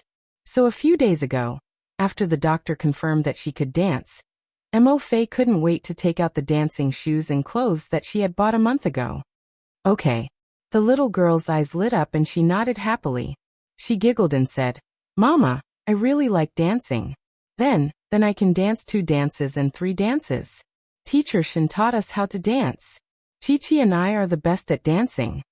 As she spoke, Shishi became more energetic. She looked at Murphy expectantly and said, "Mom, can we ask Chi-Chi to dance with us? And Xian Air Lu Weisha." She even started counting. This little girl, as she grew up, talked about her friends more and more. Although Shishi was willing to play with her parents now, when she grew up in her teens or 20s, puberty and rebellious, would she still be willing to accompany her parents? Of course, this would be a long time in the future. But when she thought about it occasionally, it was still a little sad. Murphy looked at Yang Yi helplessly and smiled bitterly. However, Murphy still agreed to her daughter's request. Anyway, the studio built for them was very big. It was enough for this group of children to dance wildly in it. But after a few rounds of phone calls, only Lu Weisha's mother, Marilla, agreed. Lan Xian was brought by her mother to Jinling City to reunite with Boss Lan this weekend. Yang Luoqi, who was the best dancer, had to go to tutoring class today. Chen Shiyin and Nan Zhaoyu's parents were not free, so they could only apologize to Shishi. Luckily, at least there was still Lu Weisha. Although Shishi felt sorry, she didn't feel too sorry.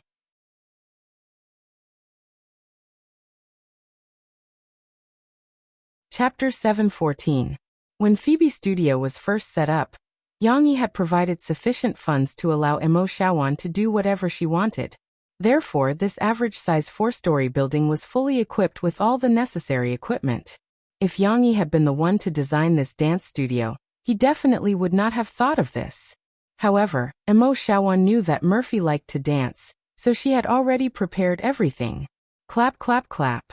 After turning on the lights, heating, and ventilation, the bright and clean dance studio was presented to Yang Yi and the others. It seemed that there were people who came here regularly to clean the place. After she followed her parents into the dance studio, she could not help but run to the innermost part of the room and cried out excitedly, "What a big mirror!" Her black leather boots squeaked as she stepped on the wooden floor. However, the little girl only cared about going to the mirror and holding on to the long railing used to press her legs. She looked at herself in the mirror with joy. The little girl in the mirror was so beautiful. Her braided hair was tied up like a bohemian hairband. The rest of her soft, thick hair cascaded down her shoulders like a waterfall, touching the lace skirt at her waist. Her hair was beautiful, and she was even more beautiful. Her face had the golden ratio, and her cheeks still had a little baby fat. When she smiled, she was like a small, delicate, and pure jasmine flower blooming. The white, fluffy skirt made the little girl look like a little angel without wings. However, this beauty did not last long. The little girl made a face at herself in the mirror, and then looked at her father and mother in the mirror. She giggled, and her bell-like laughter echoed in the big dance studio. "Come over here and change your shoes. You can't wear shoes like that in the dance studio." Murphy was still very strict. She scolded her as she changed her shoes. She ran over to change into her dancing shoes and took off her jacket. She finally looked like a little dancer. Murphy dressed Shishi in a full set of dance attire, which made her look like a ballerina. The sleeves were dark purple with velvet sleeves. The dress suddenly turned light purple at the chest and gradually transitioned to pure white at the waist. The fluffy skirt was also propped up like a ballet dress, but it didn't hang down softly. This was also Cece's favorite part. She felt as if she had grown wings with these. Below the skirt, the thin, close-fitting pantyhose was connected to her feet, revealing Cece's slender calves that were usually covered by her clothes. If the little girl really stood on her tiptoes like a ballet dancer, she might really be able to perfectly interpret the magical concept of all legs below the neck. Mo-Fei and Cece were wearing the same parent-child dance costumes. Of course, Mo-Fei's figure was too good. Although in her opinion, after giving birth to the second child, Mo-Fei's waist was a little thicker. After all, Mo-Fei was tall and slim, and her long legs did not show any signs of weight gain. On the contrary, her curvaceous figure was stretched tight by the tight dance attire, making her look like the devil. Yang Yi watched from the back and felt a little restless. However, since the two children were here, he could only forget about any bold ideas. After changing his shoes, Yang Yi sat at the back and had no intention of dancing. He picked up Tong Tong, who was in the pram beside him, and pointed at the reflection in the mirror to tease Tong Tong. The little boy was a little confused when he saw himself in the mirror for the first time. Of course, there was nothing special about the little boy with a round head and round eyes in the mirror. The little boy probably would not guess that it was him, nor would he think too much about it. However, when he looked up, he saw that the person holding the little boy in the mirror looked exactly the same as the person holding his father. Tong Tong stared blankly at his father in the mirror for a while. Then he turned his head in confusion, looked at his father beside him, and then looked back again. He did not understand why there were two fathers. Of course, the little boy's mind was not that detailed, so all his confusion was still in a hazy and chaotic state. "This is a mirror. The mirror will reflect you," Yang Yi intimately whispered in the little boy's ear, leaning his head against the little boy's head and rubbing it gently. Tong Tong's little mouth was slightly open, and his little pink tongue was clearly visible. He curiously reached out his little hand and scratched his father's face. Of course, this scratch was soft and weak. Murphy and Shishi had already started playing. First, Murphy asked Shishi to dance the dance that she had learned in kindergarten, and Murphy played the beat for her. 1-2-2, 2-2-2-2, 3-2-2-2. Shishi was a little shy when she started dancing, especially when she saw herself dancing in the mirror. After a while, the little girl was so shy that her little face was dyed with a blush. She ran to her mother's side, hugged her mother's waist and bashfully jumped in. "Don't be shy. You dance very well," Murphy said with a smile. No. The little girl giggled, raised her little head, and shook it like a rattledrum. "Mom, dance." Murphy wanted to set an example, so she smiled and said, "Okay, Mom, dance. You have to learn from her." Murphy turned around and asked Yang Yi to take out the dance music cassette that she had prepared. She stuffed it into the equipment hanging on the wall, and after a while, the melody of the music started to play. This was a dance music that was a little like High School Musical, with a lively melody and a passionate drum beat. Just by listening to it, one would have the urge to twist and turn. With the rise and fall of the melody, Murphy, who was not shy at all, really started to dance like the young people in High School Musical. Of course, it was not a very intense street dance. Although the range of movements was big, it was also very simple. Waving hands, turning, twisting waist. These were very sparse and ordinary dance movements. But when paired with the light dance steps, it gave people a feeling of vitality and a sense of youthfulness. It was also Yang Yi's ignorance that Murphy's dance was indeed a dance from a movie that was popular all over the world more than 10 years ago. It was born from the elements of street dance and dance dramas, and after it became popular in the movie, many young people rushed to imitate it. At this moment, Murphy, who was already in her 30s, was dancing the dance that she liked in the past. With every frown and smile, it was as if she had returned to the time when she was 15 or 16 years old. At that time, Murphy was in her prime, youthful and lively. Yang Yi was stunned, and she was also watching with great interest. How could the little girl stay still? She was bouncing around and unconsciously twisting and turning with her mother, but she could not keep up with her movements. Tong Tong also had a reaction, but he was not looking at his mother who was dancing. The little guy was still looking at the world in the mirror, but his ears were listening to the dance music that was reverberating in the dance studio. The passionate drum beat made Tong Tong, who had listened to countless kinds of music when he was a fetus, stretch his eyebrows, reveal his little dimples, and open his little mouth to smile. As if the smile was not enough, the little guy's hands continued to sway as if he was intoxicated by the energetic dance music. If Yang Yi was not looking at his beautiful wife, but at his son, he might have noticed that Tong Tong's little hands were unconsciously moving to the rhythm of the dance music. After Murphy finished dancing, she was slightly out of breath. After all, after being pregnant, she had not exercised much for more than a year. She turned around to get some water from her bag, and saw Yang Yi, who was sitting there staring straight at her. "Come and dance too. Don't just sit there." Murphy chuckled and said in annoyance.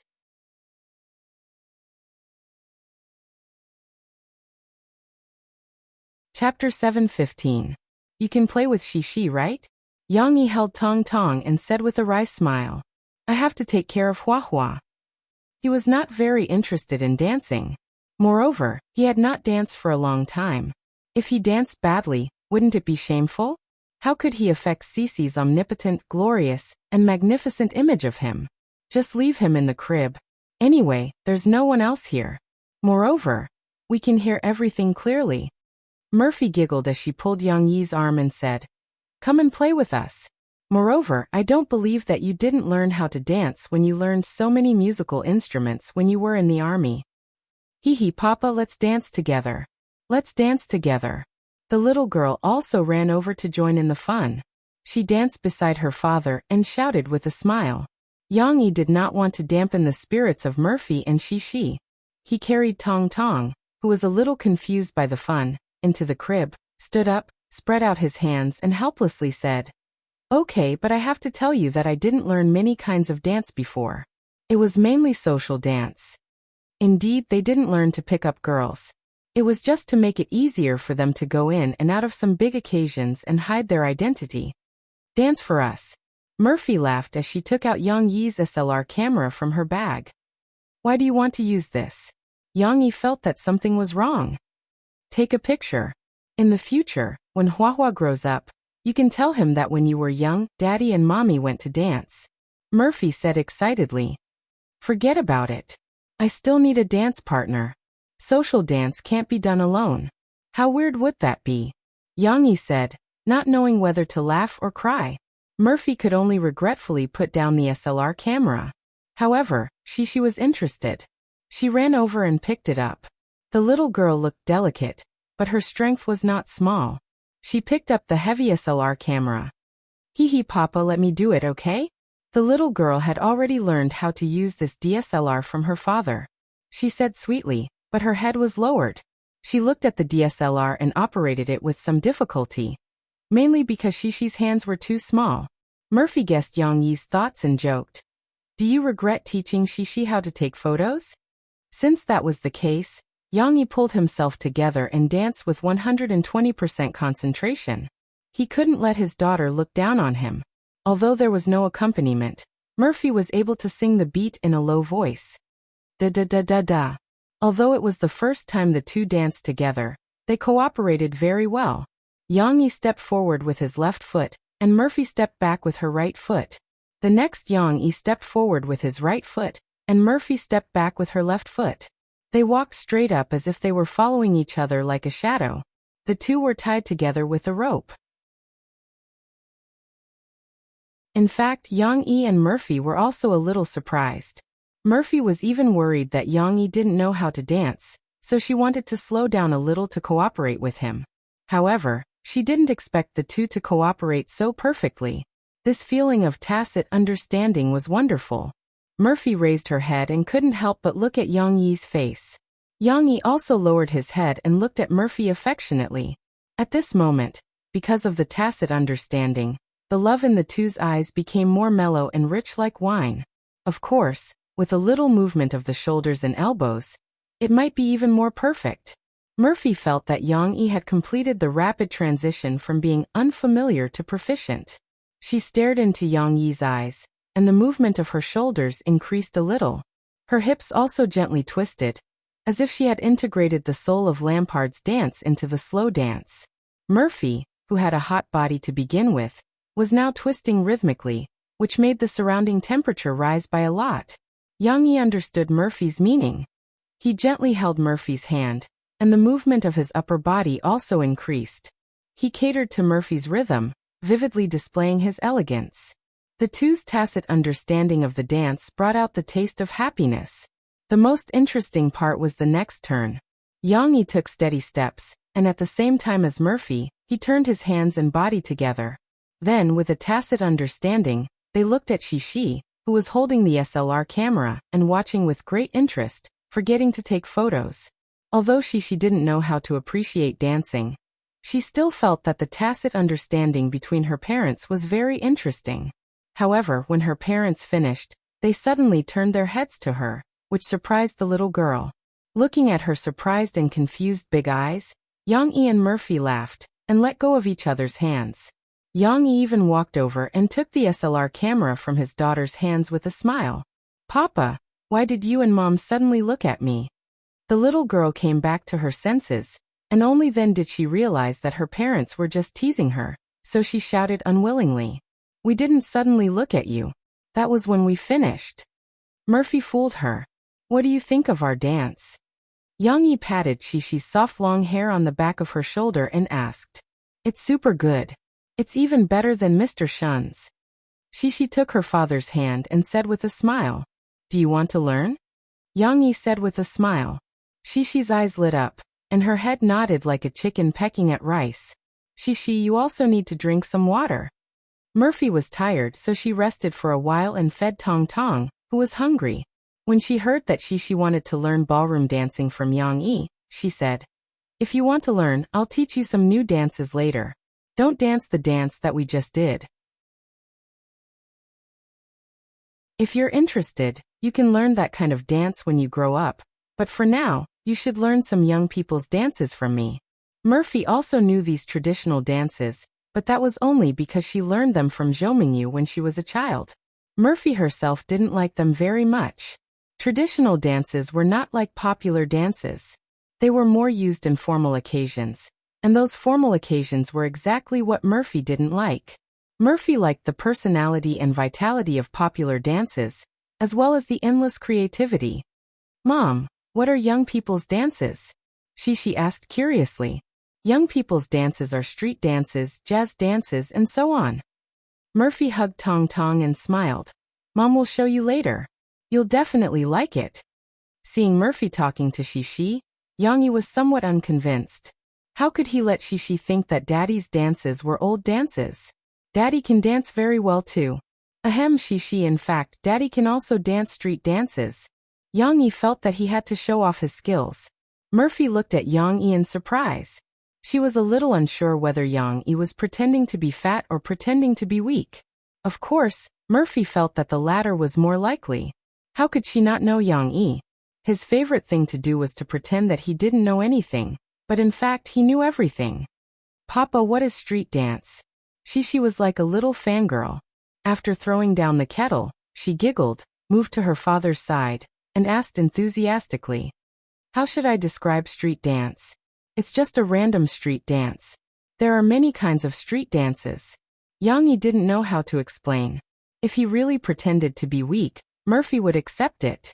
Who asked this enigmatic and charming man to keep her under his control? Murphy also looked at Yang Yi expectantly and said, "Dance for me and she. You didn't say that you knew street dance just now." Yang Yi really didn't know how to street dance, but he had seen other people doing street dance.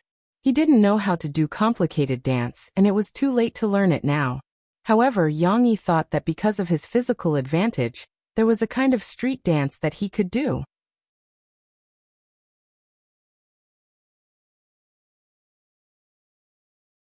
Chapter 7:16. Was street dancing difficult? Perhaps it was more difficult for people with uncoordinated bodies and a lack of rhythm to learn. But Yang Yi was different. If he really wanted to learn street dancing, with his body coordination, it should be a piece of cake. But because he was not very interested in dancing before, he did not learn it. But now that he was going to perform a street dance for Shishi and Murphy, Yang Yi could only bite the bullet and do it. Fortunately, he knew what to do. If he couldn't do other things on the spot, he might be able to do a robot dance. Strictly speaking, the general category of robot dance could not be used to describe the dance Yang Yi was going to perform. It was more accurate to say that it was a robot dance. Space dance was cool, but it required very complicated footwork. Yang Yi had not studied it before. But it was just a robot dance for Yang Yi, who was an expert who could perfectly control every muscle and every joint in his body. It should be easier to control. Yang Yi closed his eyes and took a deep breath. The muscles under his clothes were trembling in an inconspicuous manner. He also twisted his arms and waist, and soon finished warming up. Murphy looked at Yang Yi's movements and secretly guessed what kind of dance Yang Yi was going to do. Her curiosity was getting stronger and stronger. "Papa, you can do it. Papa, you can do it." The king of support, Shishi, appeared again. She excitedly jumped beside her father, and her fluffy skirt swayed gently with her jump. "Ready? Shishi, you have to open your eyes and don't miss a single detail." Yang Yi pretended to exaggerate and teased Shishi with a smile. He stood in front of Shishi loosely, and did not have any posture to dance. Shishi did not pay attention to it. She thought that her father was still joking with her. The little girl giggled and blinked her big eyes in front of her father. She was very naughty. But without any warning, Yang Yi's head suddenly hung down. His shoulders and waist seemed to have lost the support of his spine. They hung down softly as if they were going to fall to the ground at any time. Shishi did not know what was going on. She looked on in surprise. Murphy could not help but exclaim. She was frightened by Yang Yi's state. Then Murphy saw Yang Yi stiffly twisting the front half of his right arm like a robot. When the rest of his body remained motionless, she understood what kind of dance Yang Yi was doing. Robot dance also existed in this world. At this time, it would be better if there was a rusty sound. Mo Fei imagined these accompaniments by herself. She saw that Yang Yi seemed to have found his bones one by one, stiffly swinging his arms one after another, and then turning his face to the side and smiling strangely and evilly at her and Cece. "How world?" Yang Yi said in an electronic voice. Cece was a little dazed. It was only when her father said this that she couldn't help but turn her head and run to her mother. She didn't say that she was afraid, but the little girl timidly burrowed into her mother's arms and squeezed together with her brother. But she could not help but be curious. She turned her little head and looked at her father. She giggled and said to her mom, "Mom, Papa's words are so strange, just like Lu Weisha. Your papa is doing a robot dance." Murphy smiled and explained to her daughter, "Don't you think he looks like a robot?" She blinked her big clear eyes. She saw her father turn around like a robot. His steps were as stiff and slow as his swinging hands. 1 step, 2 steps, he walked slowly. It was very magical. Yes, the little girl was no longer afraid. She was fascinated. The climax was when Yang Yi was about to enter hibernation again. His head drooped down, but his 2 arms seemed to be nailed. With his elbow joint as a fulcrum, his 2 forearms seemed to be broken, hanging down and swinging with the wind. Wow. Murphy could not help but praise. She felt that Yang Yi's dance was really good. Although the connection of each section was very stiff, and the combination of movements was not carefully choreographed, the essence of the robot dance was perfectly reflected. At this moment, he was not a human but a real robot. And it was an old-fashioned, clumsy robot. Papa is so amazing. She also shouted with her mother. Her eyes seemed to be blooming with little stars as she looked at her father with infatuation. However, it was a pity that although Yang Yi performed the robot dance, he still could not become Shishi's dance instructor. The robot dance he performed was not suitable for Shishi, who was still in the growing stage. However, Yang Yi, who had shown off in front of his daughter, was also satisfied and stepped back to focus on being a stay-at-home dad for Tong Tong. Of course, Yang Yi also secretly wondered if he should also figure out a space dance that had not appeared in this world yet. MJ's space dance was the truly cool one. If he jumped in front of his daughter, he might be able to gain another round of adoration from her, right? Yang Yi's imagination ran wild. However, he did not expect that his mission today was not over yet. After a while, Lu Weisha came with her mother. David was said to be busy with the transfer of his position in the company, and could not come today. But it did not matter. The key was that Lu Weisha could come and play with Shishi. As soon as the 2 little girls met, they huddled together excitedly and talked. After a while, Shishi, with a bright smile, took Lu Weisha's hand and ran to her father's side. Papa. I told Lu Weisha that my papa could dance like a robot. Then Lu Weisha said she also wanted to see it. Papa, can you dance for her again? For Shishi, the most magical thing today was her father's dance. Of course, she could not wait to tell her little friends. Looking at his daughter's expectant eyes, how could Yang Yi be willing to refuse? After playing in the dance studio for a whole day, Shishi came back in the evening. The little girl was also tired, so she went to bed early. However, Tong Tong was in high spirits. Maybe it was because he listened to a lot of dance music in the dance studio today that made him excited. After taking a bath, the little boy played with his parents in bed until 10 o'clock. The little boy did not feel sleepy until Murphy fed him milk. Tong Tong, who finally fell asleep, was carried back to the crib and covered him with a quilt. Murphy took off her pajamas, leaving only her light pink bikini underwear on. She got into bed and squeezed to Yang Yi, who was reading a book. As soon as Yang Yi put down the book, she hugged Yang Yi's thick arm and gently stroked Yang Yi's palm with her fingers. She said softly, "Darling, are you tired from dancing today?" Yang Yi's heart was moved. He wrapped Murphy's soft hands in his big hands and said with a smile, "How can I be tired? I was worried that you were tired." Murphy did not respond to Yang Yi's words. Instead, she gently rubbed Yang Yi's cheek with her forehead. "I feel so happy to dance with you today. I will never forget this tacit understanding in my life." "You like the ballroom dance we did? Don't tell me you don't like my dance?" Yang Yi chuckled. Murphy thought that Yang Yi was unromantic and said angrily, "Your mechanical dance is also okay. But don't you think that the tacit understanding we had when we danced together was very beautiful? So, do you like a gentle gentleman tonight? Or a strong and powerful robot?" Yang Yi said in Murphy's ear. His hot breath immediately dyed Murphy's sparkling earlobes and white cheeks red. That depends on how strong. Murphy's breath was in disorder. "You can try." Yang Yi suddenly lifted the quilt and hugged Murphy. He held her legs with both hands and pressed them against the wall. "Ah!" The room was filled with exclamations.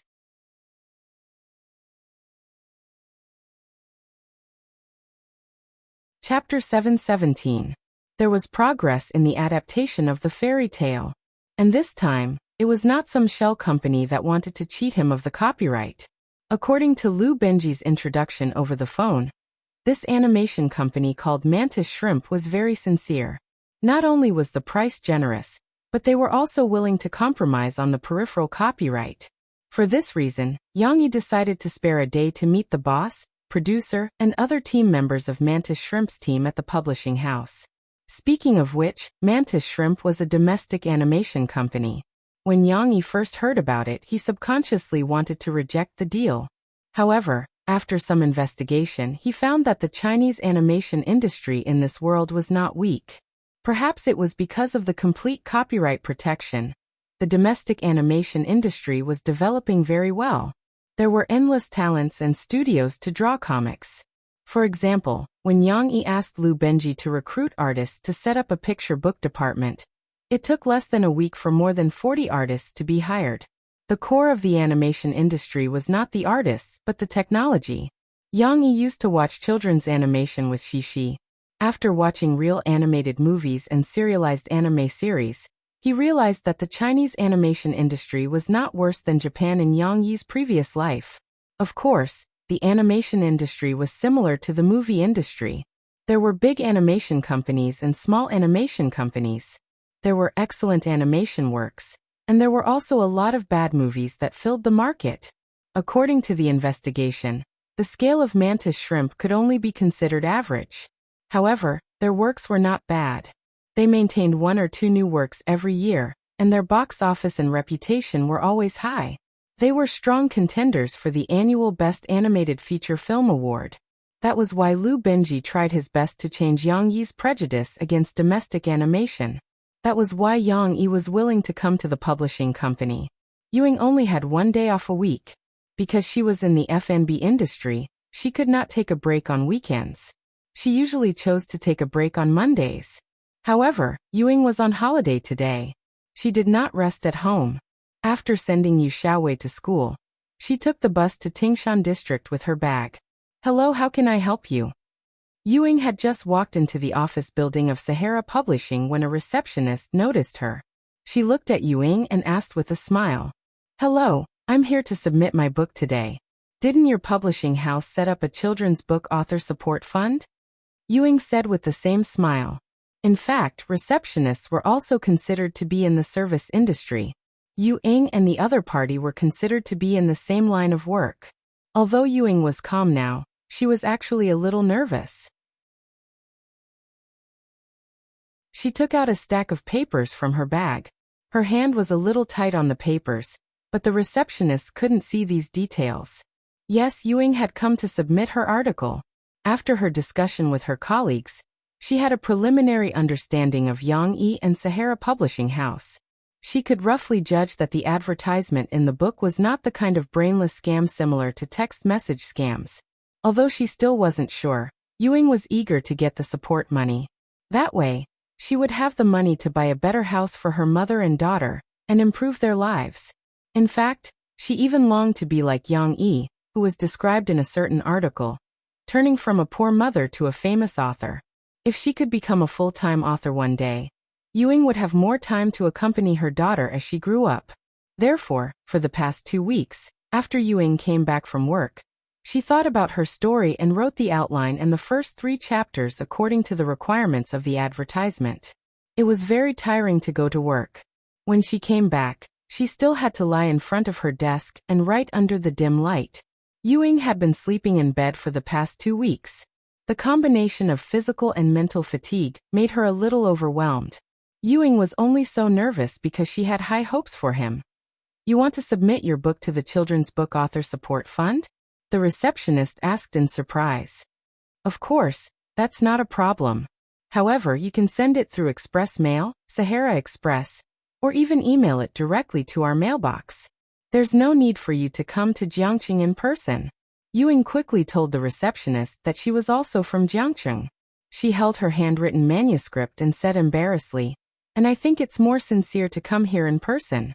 There are some questions that I would like to consult the editors of the foundation." The receptionist didn't make things difficult for Ewing. She smiled and said, "Okay, please wait a moment. I'll help you ask which editor can receive you. The foundation was set up by our boss. Everything is handled by us. Therefore, the editor of our publishing house is also the editor of the foundation." After a while, a bald middle-aged man with a kind attitude came out. He shook hands with Ewing and said, "Hello, I'm Wen Xiefeng, the editor of Sahara Publishing House." Wen Xiefeng heard that Ewing had some questions in addition to the submission. He asked the receptionist to book a small conference room for him. He and Ewing sat down and talked in detail. Actually, a lot of authors called to consult about your questions some time ago. After listening to Ewing's question, Wen Xiefeng said with a smile, "First of all, I have to clarify that this foundation is a private support fund set up by our boss. The purpose is, of course, to allow more excellent children's books to emerge. Therefore, we don't operate this support fund with the selfish intention of seizing the creativity of new authors or the copyright. When reviewing the manuscript, we also use the outline and the content of the first 3 chapters you provided as the object of inspection. If it's really an excellent work, we will provide financial support. After that, there will be some corresponding free writing training. We can even help you make your work into a picture book and help you expand the market. I believe you already know all these. Why did I say that you don't have to worry about your creativity being stolen?" Wen Xiefeng smiled and said, "Because we don't know if you have registered the copyright for your work. In principle, we encourage authors to register the copyright first before submitting to us. Even if you don't understand or forget to register the copyright, after we approve it, we will remind you to find a lawyer to register the copyright first. Then we will sign the support contract." With the protection of the copyright organization, Ewing really didn't have to worry about these problems. "Then what are your criteria for reviewing the manuscript? Do you think I can get support money for this manuscript?" Ewing asked nervously. "Whether you can or cannot, I can't tell you yet. Because for the same manuscript, we will arrange for 5 editors to take turns reviewing it. If more than half of the editors think it's okay, then the manuscript will be handed to our deputy editor and chief editor. Of course, at this time, after the review of the 5 editors, as long as the work doesn't have any major problems, you can get 10,000 support money. The deputy editor has the right to decide between 10,000 and 30,000 support money. If your work wants to get 40,000 to 50,000 support money, then you have to go through the review of our chief editor and chief editor," Wen Xiefeng explained. "So strict?" Ewing showed a surprised look. "Why does it feel more difficult than the college entrance examination?" Wen Xiefeng smiled and said, "Isn't this also being responsible for you authors? The rules are clear, and the responsibilities are clear, to prevent some excellent works from being buried." Ewing, who was afraid of exams since she was a child, felt a lot of psychological pressure. She was a little breathless and had to take a breather.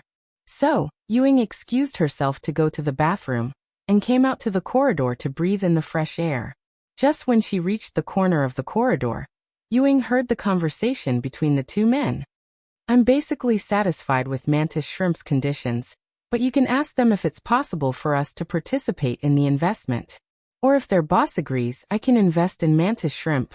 Yang Yi smiled as he patted Lu Benji's shoulder. "The second possibility is less likely. Mantis Shrimp's boss is rich and doesn't lack money," Lu Benji pondered and said, "but let's give it a try. I'll get the negotiation team to talk to them. And if it's really not possible, then I won't force it." Yang Yi smiled and said, "Oh right, have you read the new book I sent you some time ago? What do you think?" "Boss, there's only one word, shocking," Lu Benji joked. "Bullshit, that's only one word. Really, I feel that your level of writing is getting higher and higher," Lu Benji flattered without leaving a trace. "When I first started reading this book, I thought it was a work similar to Prison Break, when I saw the prison. But as I read on, I felt that it was more like Journey in the White Night, or Relieving Grocery Store. It depicts human nature so deeply." "No, it's not just that," Lu Benji said excitedly. "It's more about people's desire for freedom. It's about the spirit of freedom that can never be erased from one setback after another." However, Yang Yi frowned and pressed Lu Benji to stop him from continuing. He then turned to look at the corner of the corridor. "Who's eavesdropping there?" Yang Yi stared at the corner and asked in a low voice. Although it wasn't a secret, being eavesdropped was still a very unpleasant thing. I'm sorry. A woman's voice was heard. Then Ewing, who was wearing a suit, walked out from the corner in embarrassment. "Which department are you from? Who told you to skip work and come here to eavesdrop?" Lu Benji, an honest man, was a little embarrassed and angry at the moment. Such a big mess had happened in front of his boss. If someone were to pursue the matter, it would be his fault for not being strict enough. Yu Ying was a little scared, but she didn't put herself in a lowly position. She pursed her lips and said, "I'm not a staff member of the publishing house. I'm here to submit a manuscript today, an author. I want to apply for a children's book author support fund. If you want to submit a manuscript, you should go to the editorial department. Why are you here?" Lu Benji asked suspiciously. Yu Ying had to tell Lu Benji and Yang Yi the reason why she was there. She said hesitantly, "I just came out to use the bathroom. I didn't expect to hear you guys talking. I didn't mean to eavesdrop. It's just that I saw Yang Yi here, and I wanted to ask him some questions." In fact, Yu Ying didn't even think about asking Yang Yi the questions that she was worried about. How did she know that she would have the chance to meet Yang Yi? It was just that when she heard Yang Yi and Yang Yi's conversation, she stopped. Now, she could only brace herself and use the questions that she had asked and received answers to as an excuse. Yang Yi's face was a little better.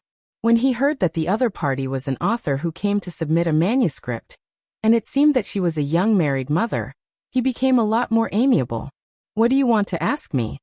"That's right, Mr. Yang. I want to know, this support fund that you set up, is it really to help us authors who have some of our own stories?" Yu Ying was nervous and didn't know that there were some problems with her wording. Yang Yi didn't care. He smiled and said, "Of course not. I have my own selfish motives. When I was interviewed before, I said that I hope that there will be more children's books in the market. Excellent works will appear. You are also a mother, right? Then you should be able to understand my thoughts. I want my daughter and my son to have books that are suitable for them to read when they grow up, so that their interest in reading can be fulfilled." When Yu Ying heard Yang Yi's sincere answer, she was already relieved. At this moment, she was completely relieved. "Thank you, Mr. Yang. Actually, I was a little worried that it was a false advertisement at first, because I am." After Yu Ying breathed a sigh of relief, she excitedly told Yang Yi and Lu Benji about her journey from hesitation to courage to try these days. Yu Ying had also suppressed it for more than 2 weeks, and today she found a chance to vent it out. Yang Yi didn't interrupt. He listened patiently and said, "Ms. Yu, we admire your courage. We understand that you must have put in a lot of effort in this process. It's not easy. However, our support fund won't be decided by me alone. I hope that it can really play its role and let more excellent children's books emerge. So on our editorial side, there will be a fair and just approval process. I can't interfere with the approval results." Speaking of this, Lu Benji also nodded to Yang Yi. Yu Ying saw that Yang Yi and the others misunderstood. She hurriedly waved her hand and said, "I didn't mean that. Editor Wen Xiefeng has already told me this. I'm willing to follow the process. It's better to be fair." That's right. For Yu Ying, she was just looking forward to a real opportunity. She wasn't trying to get in through the back door. If she was such an unprincipled person, she would probably go out with some rich guests to drink and have fun. "Ms. Yu, you're from Jiangcheng, right?" Lu Benji interrupted and asked. "My daughter and I have settled down in Jiangcheng," Yu Ying said quickly. "Since you're in Jiangcheng, that's easy." Lu Benji smiled and said, "Since Ms. Yu is so interested in children's literature, you can come to our place on Friday afternoon. Every Saturday, we will arrange for editors to teach some new authors for free. We also provide an opportunity for everyone to interact with each other. Regardless of whether you have passed the final approval, you can still participate." Friday afternoon. Yu Ying was happy at first, but she hesitated when she thought of the time. Finally, she gritted her teeth and said, "I know. Thank you. I'll definitely come and learn when I'm free." "Good luck. I wish you success." Yang Yi didn't take it to heart. He shook hands with Yu Ying and encouraged this young mother. Then he left with Lu Benji.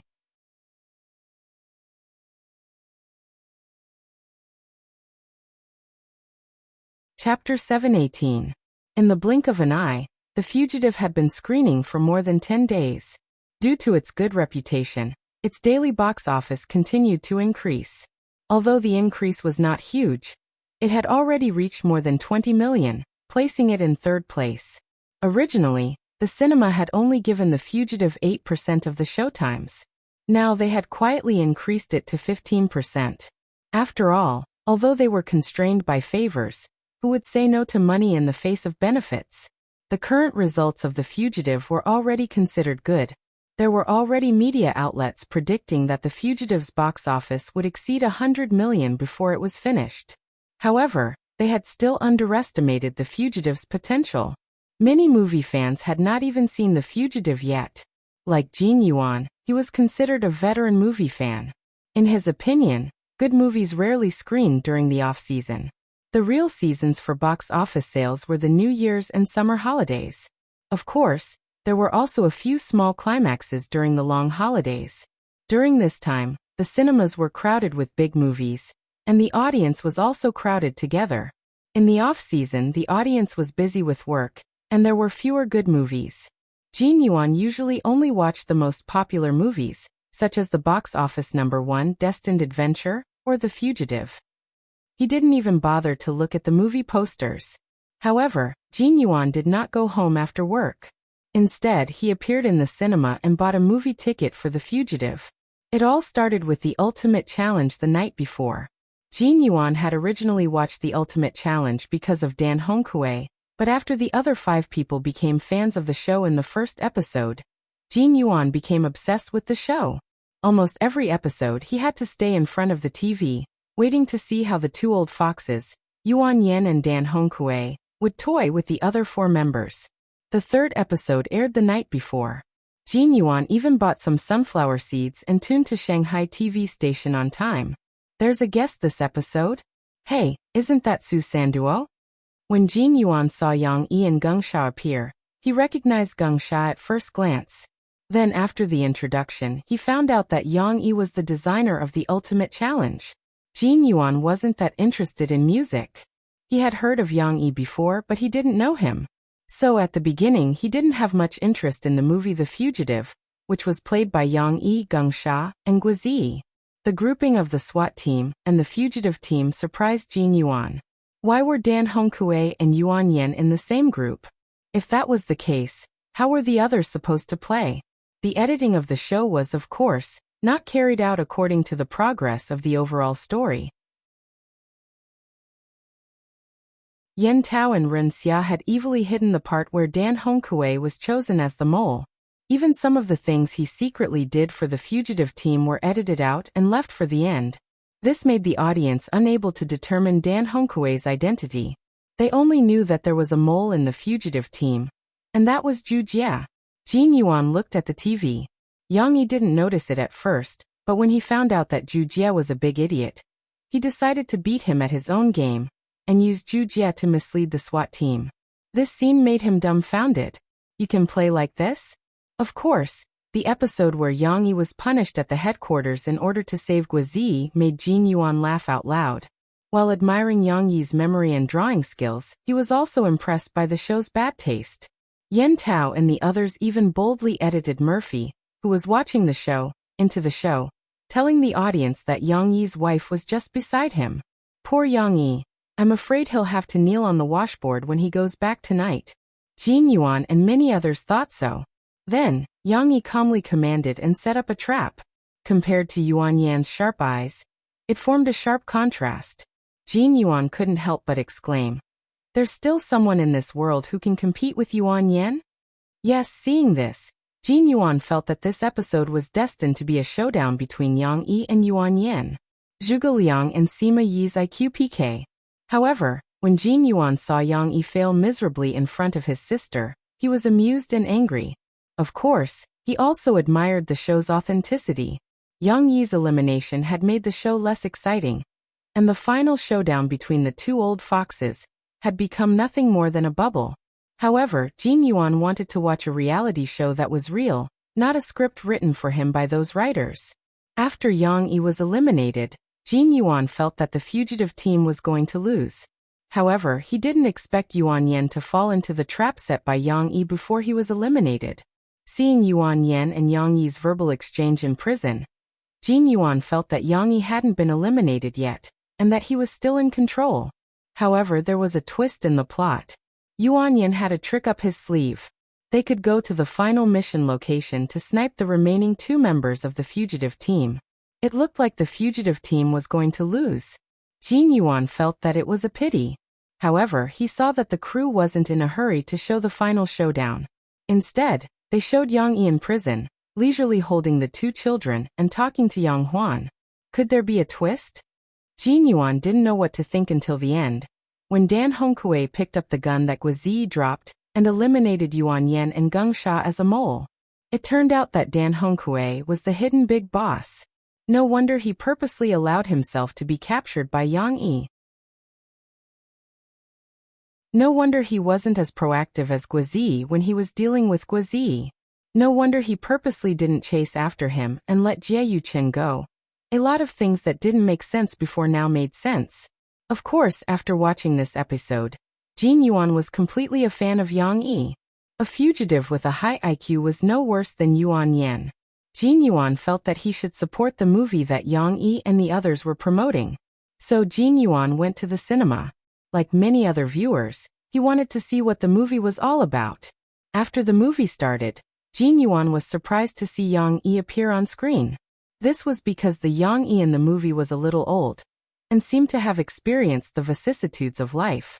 He was completely different from the wise and young Yang Yi on TV. He has some acting skills after all. With this thought in mind, Jin Yuan watched as Rudy was sent to the bank by police officer Du Jiang. At this moment, he realized that police officer Du Jiang was played by Guizi. He had also put on old makeup. Xiaogui's acting is not bad, but perhaps it would be more suitable for Jie Yuchen to play this role. Then a series of things happened at the bank, which made Jin Yuan dumbfounded. Geng Sha's clumsy performance during the bank robbery made people convulse with laughter, especially when the short special actor, teacher Sha Huayan, appeared from behind the counter. He tried his best to jump on the ground, trying to grab the luggage that was hanging on the lampstand. The contrast was too great. But Jin Yuan was also worried about Yang Yi's Lidi. This guy was innocent. The rest of the story was smoother. Lidi was tricked by Wang Li, and the 2 of them escaped the police's pursuit. Then, Wang Li brought Lidi to the vet. The movie's plot was full of humor. Jin Yuan did not find it boring, and there was laughter in the cinema from time to time. Until Wang Mai appeared. Jin Yuan recognized her. This little girl. Wasn't she the daughter that Yang Yi was carrying in the show yesterday? How did she become Geng Sha's daughter? Also, how did the originally lively and cute little girl become an introverted, autistic and pitiful little girl? Of course, this was just a movie. However, just like the rest of the audience, when Jin Yuan saw Cici, who had long, smooth hair and was dressed in a neat school uniform, he could not help but fall in love with this little girl with a melancholy gaze and tightly closed lips.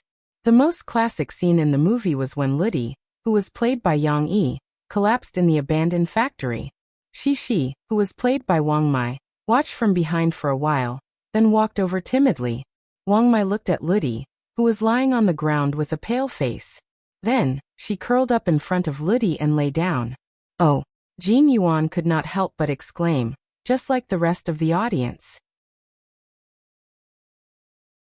The scene of Wang Mai, who was wearing a clean school uniform and lying on the dirty ground, was too heart-wrenching. Of course, this scene was too loving. Jin Yuan, who was a big man, could not help but feel that his heart was about to melt. After watching the movie, Jin Yuan's mind kept replaying this scene. After he walked out, he found a fast food restaurant and could not help but pick up his phone to post a movie review online, recommending this unpopular masterpiece. Then, he saw a movie review that was highly recommended. Did you really understand the ending of this movie? This fan told everyone that this movie had elements that they needed to pay attention to. Not only was there the beloved Wang Mai, there was also a series of funny scenes where Lidi was tricked by Wang Li. There should also be Yang Yi's meticulous design of the script. There were many details that needed to be scrutinized, but the most important one was the ending of the movie. This fan said that at first, he also thought that this story would have a tragic ending, but after thinking about it carefully, he realized that there was a deeper meaning to it. Wang Li was caught by the real robbers and police officer Du Jiang appeared again. For his daughter, Wang Li might have redeemed himself by doing good deeds. And Du Jiang might have finally understood Ludi's difficulties. Therefore, the ending that Yang Yi did not completely reveal should be a good one. Wang Mai did not need to follow her father to the end of the world. Jin Yuan looked at the analysis of this movie review and suddenly felt that he should go back and buy another movie ticket to watch this movie again. Finally, The Fugitive ushered in its popularity and box office explosion.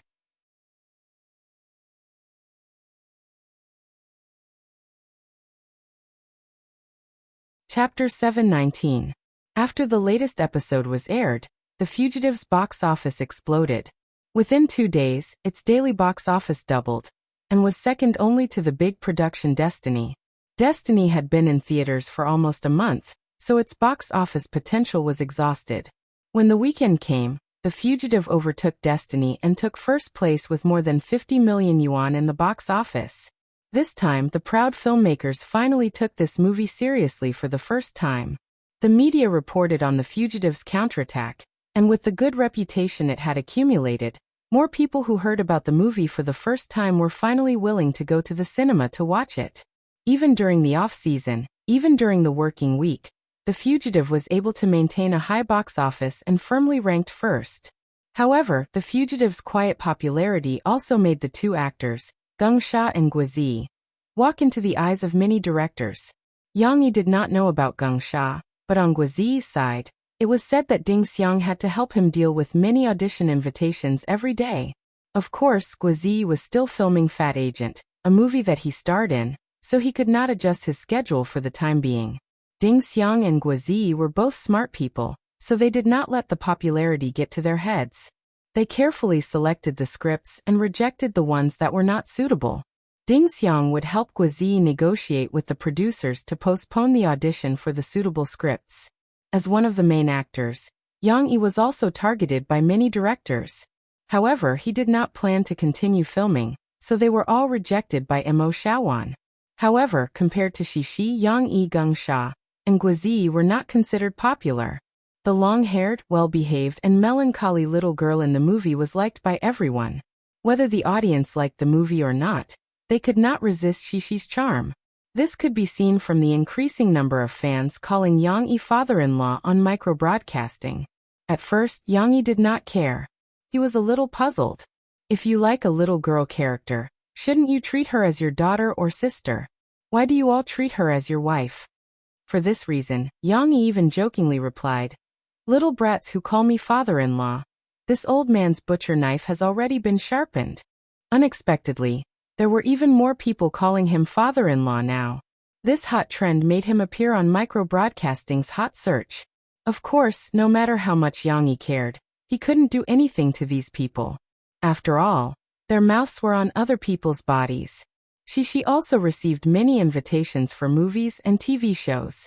She even received invitations for variety shows. Even Murphy's good friend, Sister Luo Xian, jokingly wanted to invite Shishi to appear on Jixin interview. Of course, Yang Yi would not agree. He wanted his daughter to stay away from the entertainment industry for the time being, and let Shishi's popularity in the media drop. Therefore, all the invitations were turned down. In Shishi's eyes, the little girl had no idea that she already had a lot of enthusiastic fans. She was still an ordinary kindergarten student.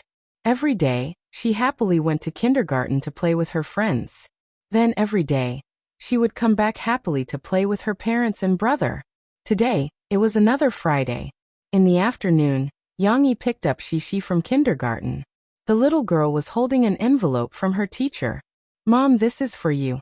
As her father was busy watering the garden in the yard, Shishi went back to the house by herself and happily stuffed the envelope into her mother's hands. "What is this?" Murphy asked curiously. "The teacher gave this to Mom and Papa. Papa said that we can't read other people's letters."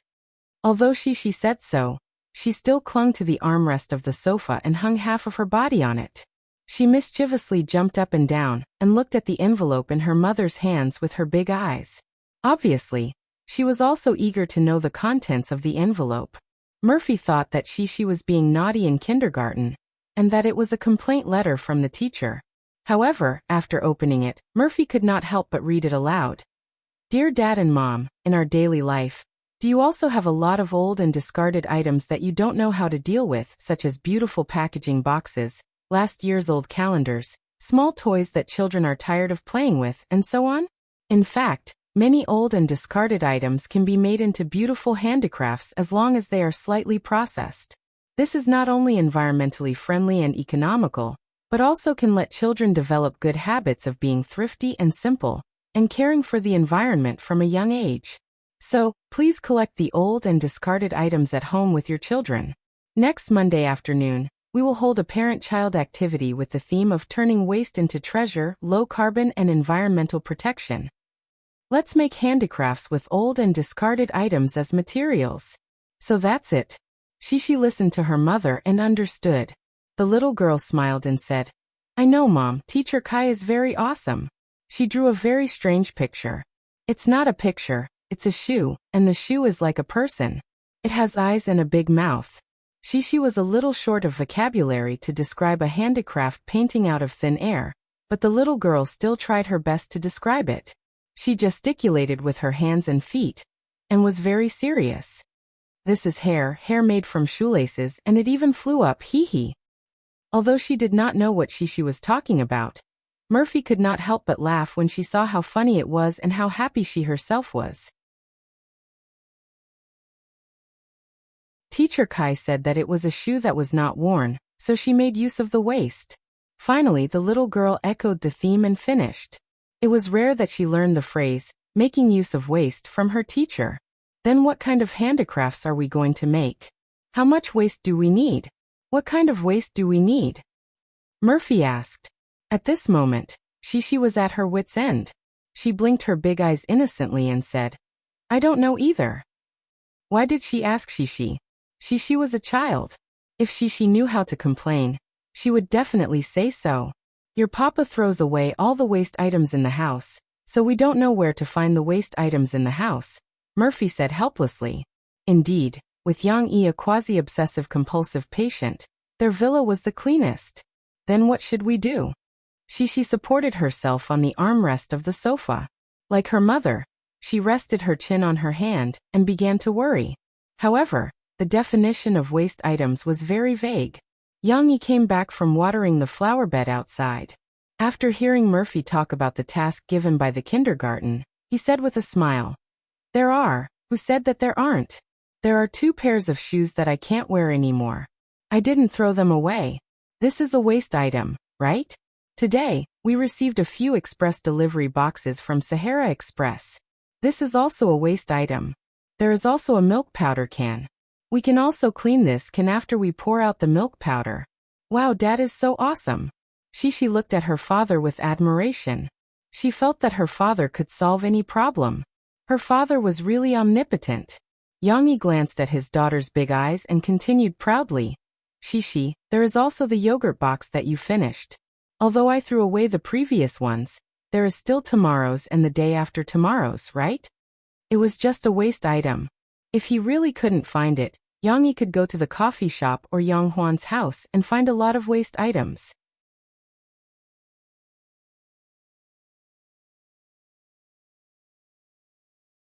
Chapter 720. On Saturday morning, the rainy Jiangqing welcomed a rare sunny weekend. The weather was surprisingly good. The white clouds were like torn cotton candy, and a few thin pieces floated lazily under the light blue sky. The warm sunlight shone brightly on the ground, as if everything was covered in a layer of luster. The grass and leaves in the courtyard were emerald green, and the flower beds that had just been planted a month ago were colorful. Even the windows of the villa were like glass that refracted the colorful light.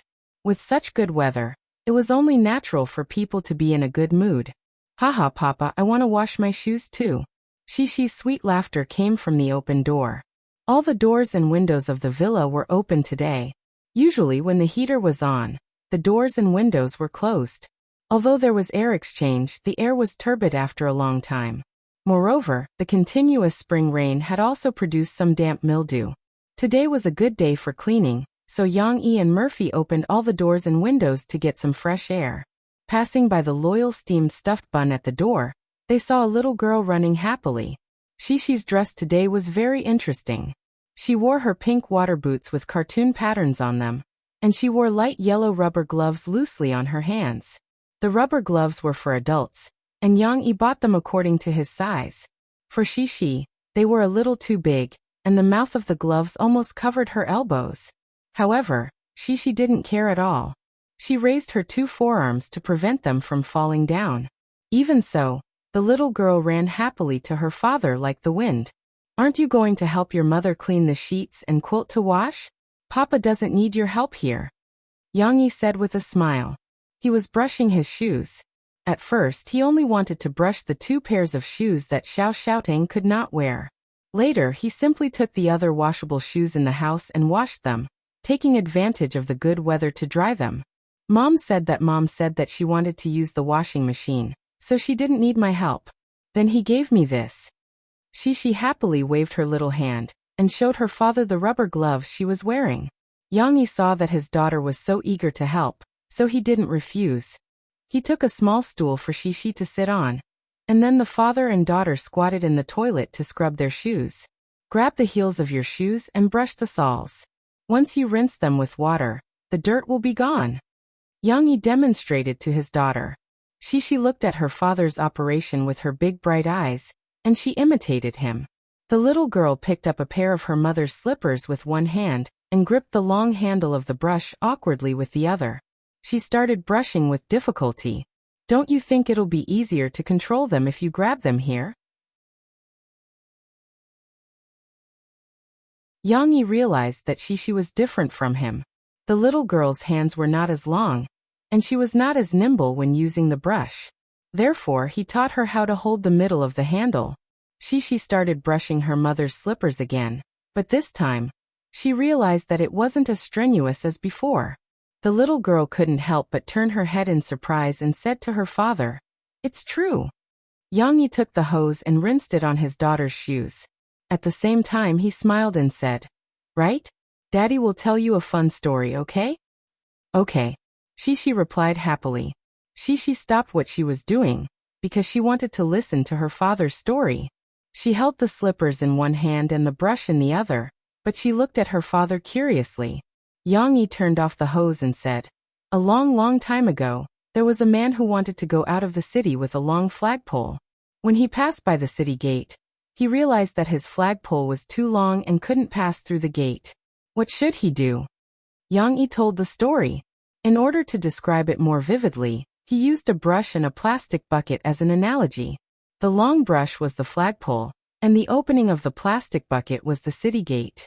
Therefore, looking at her father's gestures and the brush stuck in the opening of the plastic bucket, although she didn't really understand what the city gate was like, she still had a general impression of the gate and the plastic bucket. The little girl giggled. She grabbed her brush and stuck it into the bucket vertically. She said, "I can put it in like this." "That's right." Yang-yi snapped his fingers and praised, "Shishi, you're too smart." Shishi smiled embarrassedly. Yang-yi continued, "But that man was stupid. He didn't think that he could bring the flagpole out by changing the angle. He sat there and sulked." Later an old man came. When he heard about this, he told the man that he could cut the flagpole and then bring it out. Shishi saw her father gesturing in the middle of the brush. Her brain was very flexible, and she immediately formed a corresponding image. She said in surprise, "That's possible." "Well, it's not wrong to do that, because the flagpoles at that time were all made of bamboo. But there's a problem," Yang-yi said. "After the flagpole is cut, it can't be used as a flagpole. If the brush is broken, it won't be as useful as before." Shishi was a little confused by her father's reversal. She looked at him in confusion. "Then what should we do?" "So it's good to use the method you just said. You can bring the flagpole out of the city gate in good condition," Yang-yi said with a smile. This story tells us that there are many ways to deal with a problem. We should be flexible and learn to find the most energy-efficient way to solve the problem. It's like if you feel that holding the brush like this isn't useful, you can change the way you hold it. There must be a way that suits you. Isn't that right? Shishi understood this time. She replied sweetly, yes. He continued to scrub the shoes. The little girl felt that the slipper she had just washed was clean, so she changed to the other slipper. Seeing this, Yang Yi quietly reached over and took the slipper that Shishi had just put down. He started to scrub it again. Yang Yi felt that it was already very rare that Shishi was willing to help her parents. He didn't want to use his strict standards to scare away his daughter's enthusiasm. After an unknown amount of time, Yang Yi took Shishi to the yard with the clean shoes and other old things that they were going to bring to the kindergarten to dry. The father and daughter were busy when Steamed Bun, who was sunbathing at the side, suddenly stood up. However, he sniffed with his nose and slowly lay down again, but his eyes were still looking towards the yard gate. After a while, Lance Hao Kai's chubby figure appeared at the gate. Accompanying him was Lan Xian's cheerful call, Shishi. Xian air. The little girl turned her head in surprise. The two young ladies gathered together and naturally started to chat and laugh as they played. With a companion, Shishi didn't have time to help her father with his work. Boss Lan, who lived like a princess, had a nanny at home and didn't do any household chores herself. At this time, she was also standing beside Yang Yi, watching Yang Yi hang the shoes on the clothes rack while chatting with Yang Yi. There was already a substantial breakthrough in the negotiations for the piece of land in Jinling City. Both sides had reached an agreement on the price, and only the final signing was left. It had to be said that Lance Hao Kai was very capable in the area of real estate. In the few months that Lance Hao Kai was in Jinling City, not only did he negotiate with the Wuqing County government for the piece of land that Yang Yi wanted, he also negotiated for a few hundred mu of construction land that hadn't been requisitioned yet. Lance Hao Kai told Yang Yi that even if he couldn't use the land for the amusement park, he could use it for commercial development.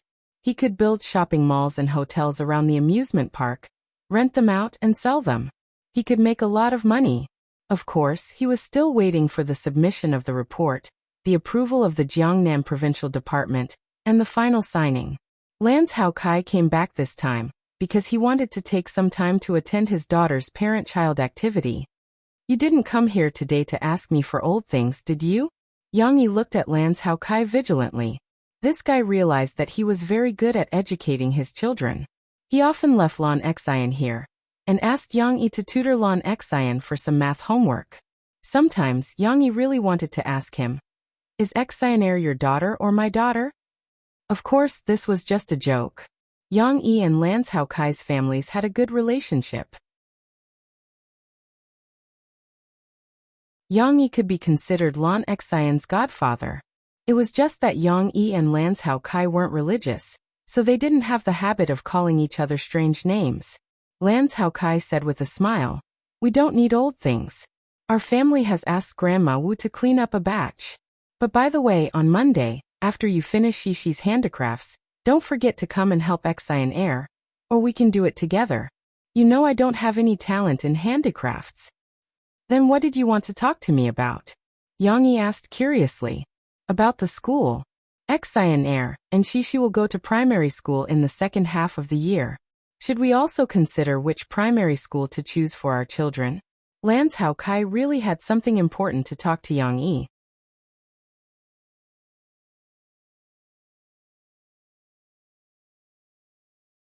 Chapter 721. Yang Yi had never thought about choosing a school for Shishi. He had never been to a school in his previous life. In this life, although Yang Yi had studied in high school, he had never thought about choosing a school. Yang Yi had studied in the village school when he was in primary school. After that, he had studied in the town. His grades had been worse than Yang Huan's, so Yang Yi had been able to study in the county high school. Of course, he had joined the army halfway through his studies. But now Lance Hao Kai was telling him where to go to primary school. For parents like them, this was a question that was worth researching. It was just like choosing a kindergarten. Every school was of a different standard and had different characteristics. Your sister-in-law originally wanted to send her to Harbor City. The schools in Harbor City are really good. Lance Hao Kai said. Not Harbor City. She will study in Jiang City. Yang Yi shook his head decisively. To be honest, after Lance Hao Kai's introduction, Yang Yi had roughly understood his own standards. The The schools were good, but Yang Yi didn't care how good the schools were. Therefore, in Yang Yi's opinion, there was no need to send Shishi to Harbor City. Their home was in Jiang City, and it was enough for them to study in Jiang City. I knew you would think like this. Lans Haokai laughed and said, I also told your sister-in-law that you are willing to leave Xian in Harbor City, where she is not familiar with anyone. Then your sister-in-law and I thought that Shishi and Xian's relationship is very good. So, we might as well let them go to primary school together. The two children will have company. Lans Haokai didn't just say that. He also waved his hand to call Lan Xian and Shishi over. He said with a smile, Shishi, if you and Xian go to primary school together, you will be in the same class. What do you think? Hearing this, Shishi asked in confusion. I'm in the same class as Xian. What Uncle Lan means is that you're about to graduate from kindergarten. When you go to primary school, Uncle Lan will arrange for you to be in the same class, so that you can continue to be classmates. Yang Yi explained with a smile. I want to be with Shishi. Lan Xian obviously didn't quite understand. She inexplicably felt a sense of crisis and hurriedly shouted. Hee, yes, I want to be with Xian. Shishi understood, but she was affected by Lan Xian's emotions. She hugged Lan Xian and called out happily. Look, how close are the two kids? Lans Haokai tried to tempt Yang Yi. Actually, Lans Haokai didn't need to prove it. Yang Yi was also very happy to see Shishi and Lan Xian, two good friends, go to school and grow up together. Letting the two little guys continue to play, Yang Yi and Lans Haokai went back to the living room to continue chatting. What good choices do you have? Tell me about them, Yang Yi said to Lans Haokai with a smile.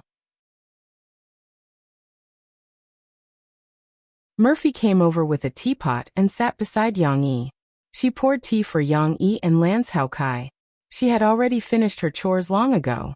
The sheets were still being washed in the washing machine, so she wasn't in a hurry. Look, you're a big man.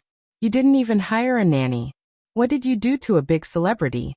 Lans Haokai said jokingly. Murphy, this is my first time drinking tea brewed by a celebrity. I can tell. Big Brother Lan is indirectly saying that I was too lazy in the past, and didn't even know how to brew tea. Murphy said with a smile. In the past, Murphy really didn't know how to brew tea, or rather, she didn't want to learn.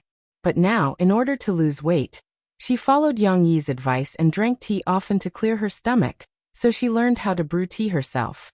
After she learned, she even proudly told Yang Yi how easy it was. Haha, I'm just kidding. But you really don't have a nanny in your house. That's a bit bad. Lans Haokai said. Do you want to hire a nanny? I can introduce one to you. It's better for someone familiar to be your nanny. No need to trouble Big Brother Lan. Actually, if we really wanted to hire a nanny, when I lived in Binhai, I had a nanny I was familiar with. Murphy was referring to Auntie Zhu. She smiled and said, but we still feel that we should give Shishi a more thrifty environment.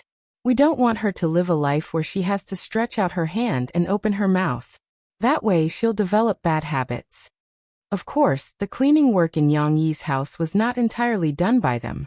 They still hired a professional villa cleaning company to come to the villa once a week to do a big cleaning, as well as trimming the grass and shrubs in the yard, cleaning the swimming pool, and so on. With so much work, if they finished it themselves, they wouldn't have time to care about other things. Lans Haokai nodded in agreement with Murphy's point of view. However, they had no choice but to have a nanny in their house. Otherwise, there would be no one to cook for them. That's why I want to let Xian and Shishi go to school together. Lans Haokai smiled and said. Isn't there a saying that one is marked by the company one keeps? After chatting for a while, Lans Haokai took out his mobile phone, but he had to put on his glasses first. Then he swiped and found some information about private schools that his secretary had sent him. He introduced them to Yang Yi and Murphy. Shuejing Primary School. This is the nearest private primary school near us. It's near the villa area. A few of the boss's children are studying in this school. But I have never asked if it's good. Edmund Primary School. It's a Sino-Foreign joint venture private primary school. Although it's a Sino-Foreign joint venture, my acquaintances told me that the school's environment is too bad. It's mainly because it's small. There are only 2 teaching buildings and a playground. I don't recommend you to consider this school. Huejia Primary School. This old school has a good reputation. You have to go through an interview to get into this school. Both parents and children have to go through the interview to get into this school. Even someone of my status can't get in through the back door. Don't you think it's amazing? But it's true that many people say this school is good. But it's in Wuhu district, which is in the old city area. It's a bit far. Also, the threshold is too low for us. It's a bit degrading. Let's not consider this school first. This school's name was quite nice. When Lans Haokai showed Yang Yi and the rest the photos, Murphy looked at them with interest. Your sister-in-law and I are very interested in this school. It's Jiangcheng Wang Mansion School. Lans Haokai smiled. Let's not talk about this school's background. Its teaching staff is definitely the best. The teachers there are all special teachers from the top public schools in the country. And it's not just a primary school. It teaches from elementary school to high school. As long as you're willing, it can teach all the way until your child goes to university. The school's environment is not bad. It's on the other side of Tingshan district. It's near a mountain and a river. There are a few football fields. I've been there before. It's as beautiful as a paradise. Lans Haokai said with admiration. And not just anyone can go to this school. Its annual tuition is 200,000. 200,000. Murphy couldn't help but exclaim. Of course, to Murphy, 200,000 was just a number. But she found it strange. It was just a primary school. Why was the tuition so high? What did the children read there? Were they books made of gold? Lans Haokai understood Murphy's confusion. He smiled and said, That's normal. Aristocratic schools have very high tuition fees. Otherwise, why would I say that Huejia Primary School's threshold is too low? Huejia is indeed very good. But its annual tuition fee is only about 20,000. Children from ordinary families can also go there. Wang Mansion is different. The children who study there are either rich or respectable. Many of the famous business people in Jiangcheng that I know also have their children studying in Wang Mansion. If Shishi and Xian Air study in Wang Mansion, it's a good way for them to accumulate connections. Hearing Lans Haokai's words, Yang Yi frowned slightly. He felt that something was wrong, but he couldn't think of anything at the moment. Lans Haokai spent a lot of time introducing Wang Mansion School. However, he didn't stop there. Instead, he continued to talk about other private primary schools. Lans Haokai's secretary had indeed done his best to search for many excellent private primary schools in Jiangcheng for his boss to choose from. It's useless for us to talk too much now. Brother Yang on Monday will participate in the children's parent-child activities. On Tuesday, you'll come with me to do a field trip. How about that? Murphy, are you going? If you're going, I'll bring your sister-in-law along too. You two can accompany each other. Lans Haokai said with a smile. Lans Haokai was indeed more interested in Wang Mansion School. However, he didn't say anything definite. Boss Lan was a smart man. Moreover, his intelligence lay in his ability to read people. He knew that Yang Yi was good at teaching children. Moreover, he trusted Yang Yi's foresight. This could be seen from his business investments. Rather than letting Lans Haokai make the decision himself, it was better to ask for Yang Yi's opinion. If he followed Yang Yi, they could quietly make a fortune together in business. They would also be less worried about their children's education. Take Lan Xian for example. After meeting Shishi, how much better was her personality? In the past, Lan Xian was a spoiled little princess. Although she was very kind, she had a bad temper. Now she was much gentler and knew how to share and be grateful. As for the school his daughter was going to study in the future, regardless of whether it was an elite primary school or not, Yang Yi felt that it was necessary to do a field trip. Therefore, he and Murphy looked at each other and nodded.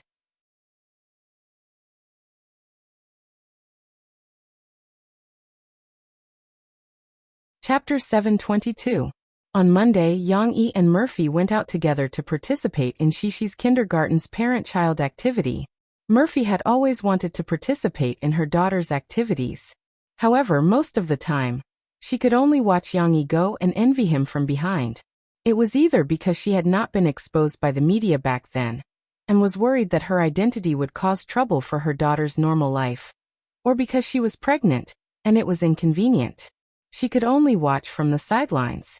In fact, Murphy had received an invitation from the kindergarten last year to tell the children about her road to fame. It was just like the speech Yang Yi gave when she was still in middle class. Murphy was very willing to tell stories in front of her daughter and her classmates. However, she was already several months pregnant at that time, and could only decline. This time, Murphy wanted to go to the parent-child activity organized by Springfield Kindergarten. Now that she was already a big star, what was there to worry about? Yang Yi was carefree. He had a new book launched today, but he threw all the work to Sahara Publishing House. He did not care at all, and threw himself into the production of handicrafts. Of course, Yang Yi knew that his book's story was exciting, and it was expected that it would become popular. Even if it did not become popular, his ultimate goal was not to write a book. In the future, it would be made into a movie and it would naturally shine. Mu Yuqing was queuing up again. What are you buying today? What else could it be? Yang Yi's new book is on the market today. Of course, I'm buying his book. Aren't you? Hee hee. It was Monday when he had to go to work, but Mu Yuqing took half a day off and went to a shopping mall near his home early. He queued up in front of the bookstore of Love to Read, waiting to buy Yang Yi's new book. In fact, Mu Yuqing was also crazy. He had already ordered the book online in advance, but he still liked to queue up at the bookstore. Perhaps it was because he had a good experience queuing up last time, so he wanted to do it again? Although waiting in line at the entrance of the bookstore was tiring, Mu Yuqing liked this feeling. He could hear the whispers of the readers in front of him, and hear them praise Yang Yi. As a die-hard fan, Mu Yuqing also felt honored. Then again, looking at this big bookstore now, Mu Yuqing remembered that under Yang Yi's personal page, there was a post that an insider had made. It was said that when Yang Yi's two books, Soldier Assault and Drawing Sword, were sold physically, chain bookstores such as Love Reading, Book Bar, and Book Pavilion looked down on the works of this newbie web author. Later, both Soldier Assault and Drawing Sword were sold out, and became one of the best sellers of the year. Naturally, these major bookstore chains regretted it.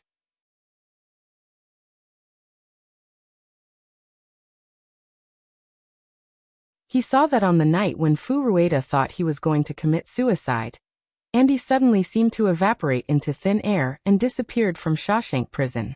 Mu Yuqing was shocked, especially when he saw the warden inadvertently discover the hole that Andy had spent nearly 20 years digging. Mu Yuqing finally understood. It was a prison break. Mu Yuqing was convinced. Although he had a faint premonition when he saw Andy and Fu Rueda buying a small hammer in the book, when he saw what Andy did in Shawshank Prison, he felt that this person wouldn't break out of prison. He didn't expect Andy to have such a meticulous and long-term plan. Mu Yuqing vaguely understood why Yang Yi wanted to use Fu Rueda's perspective to write the whole story. Only in this way could the suddenness and unexpected nature of the matter be vividly reflected. If the readers knew everything from God's perspective, then the story might become tacky. Wait, why do I feel that a prison break is tacky? Mu Yuqing was shocked. He realized that he had unknowingly replaced Prison Break in his heart with this unremarkable novel. The story that happened at the end of Shawshank Redemption still tugged at Mu Yuqing's heartstrings, but at this moment, Mu Yuqing remembered Andy's escape even more deeply. After Mu Yuqing closed the book, he breathed a long sigh of relief. Although there was a lot of reluctance, after reading such a book, Mu Yuqing felt a sense of satisfaction after an orgasm. Such a story was like a mole in his heart that could not be removed, and would always be blocked there. It was also like a pot of fragrant tea that left a lasting aftertaste. Mu Yuqing couldn't help but turn on his mobile phone, and find the group of book friends to see what they thought after reading the book. In order not to reveal spoilers, someone set up a small discussion group to chat after reading the book. After Mu Yuqing joined, he saw a group of people shouting excitedly, "A work of the gods! An absolute work of the gods! With this book by Master Yang Yi, I'm afraid no one in the literary world will dare to question his status." Xiongdi, did you eat Master Yang Yi's Journey in the White Night and Relieving Grocery Store? There's also Soldier's Assault, Drawing Sword, and so on. Aren't those books also works of the gods? It's different. I think the depth of thought expressed in Shawshank Redemption is a level higher. I agree with that. Look at the sentences in Master Yang's book. It really makes my scalp tingle. The book friend could not help but select and type. You know, some birds are destined not to be locked in a cage. Every feather of theirs shines with the glory of freedom. Is there? When I saw this sentence, I felt like jumping off a dozen floors. I want to fly, I want to be free. Haha, the person above is crazy. I also have a sentence here. These walls are interesting. When you first enter prison, you hate the high walls around you. Slowly, you get used to living in them. Eventually, you find yourself having to rely on them to survive. This is called institutionalization. There's also this. Fear makes you a prisoner, hope makes you free. Wait, I remember there's another paragraph. That's right. This I, too, have once endured a long, lonely night, thinking about all sorts of things by myself. Time was as slow as a knife. That was the longest night of my life. After reading it, I feel that many of the sentences in this book are as beautiful as poems. My favorite is this sentence. The strong save themselves, the saints save others. Damn, when I saw this sentence, I wanted to copy it down and make it my life's motto. Looking at their chat, Mu Yuqing suddenly realized that he had been so focused on the development of the story that he had missed out on so many wonderful details. Old Mu, you finished reading it too? Hurry up and tell us your thoughts. Someone called out to him. I've finished reading it, but I still don't think it's enough. Mu Yuqing emotionally typed a line of words and replied. After reading what you guys are talking about, I think I have to read it again. I won't get tired of reading a good book a few times. Old Mu, I'll go with you and read it again. You're tuning in to the Earbook Haven YouTube channel. Don't forget to subscribe and join us on this journey to catch the most captivating stories.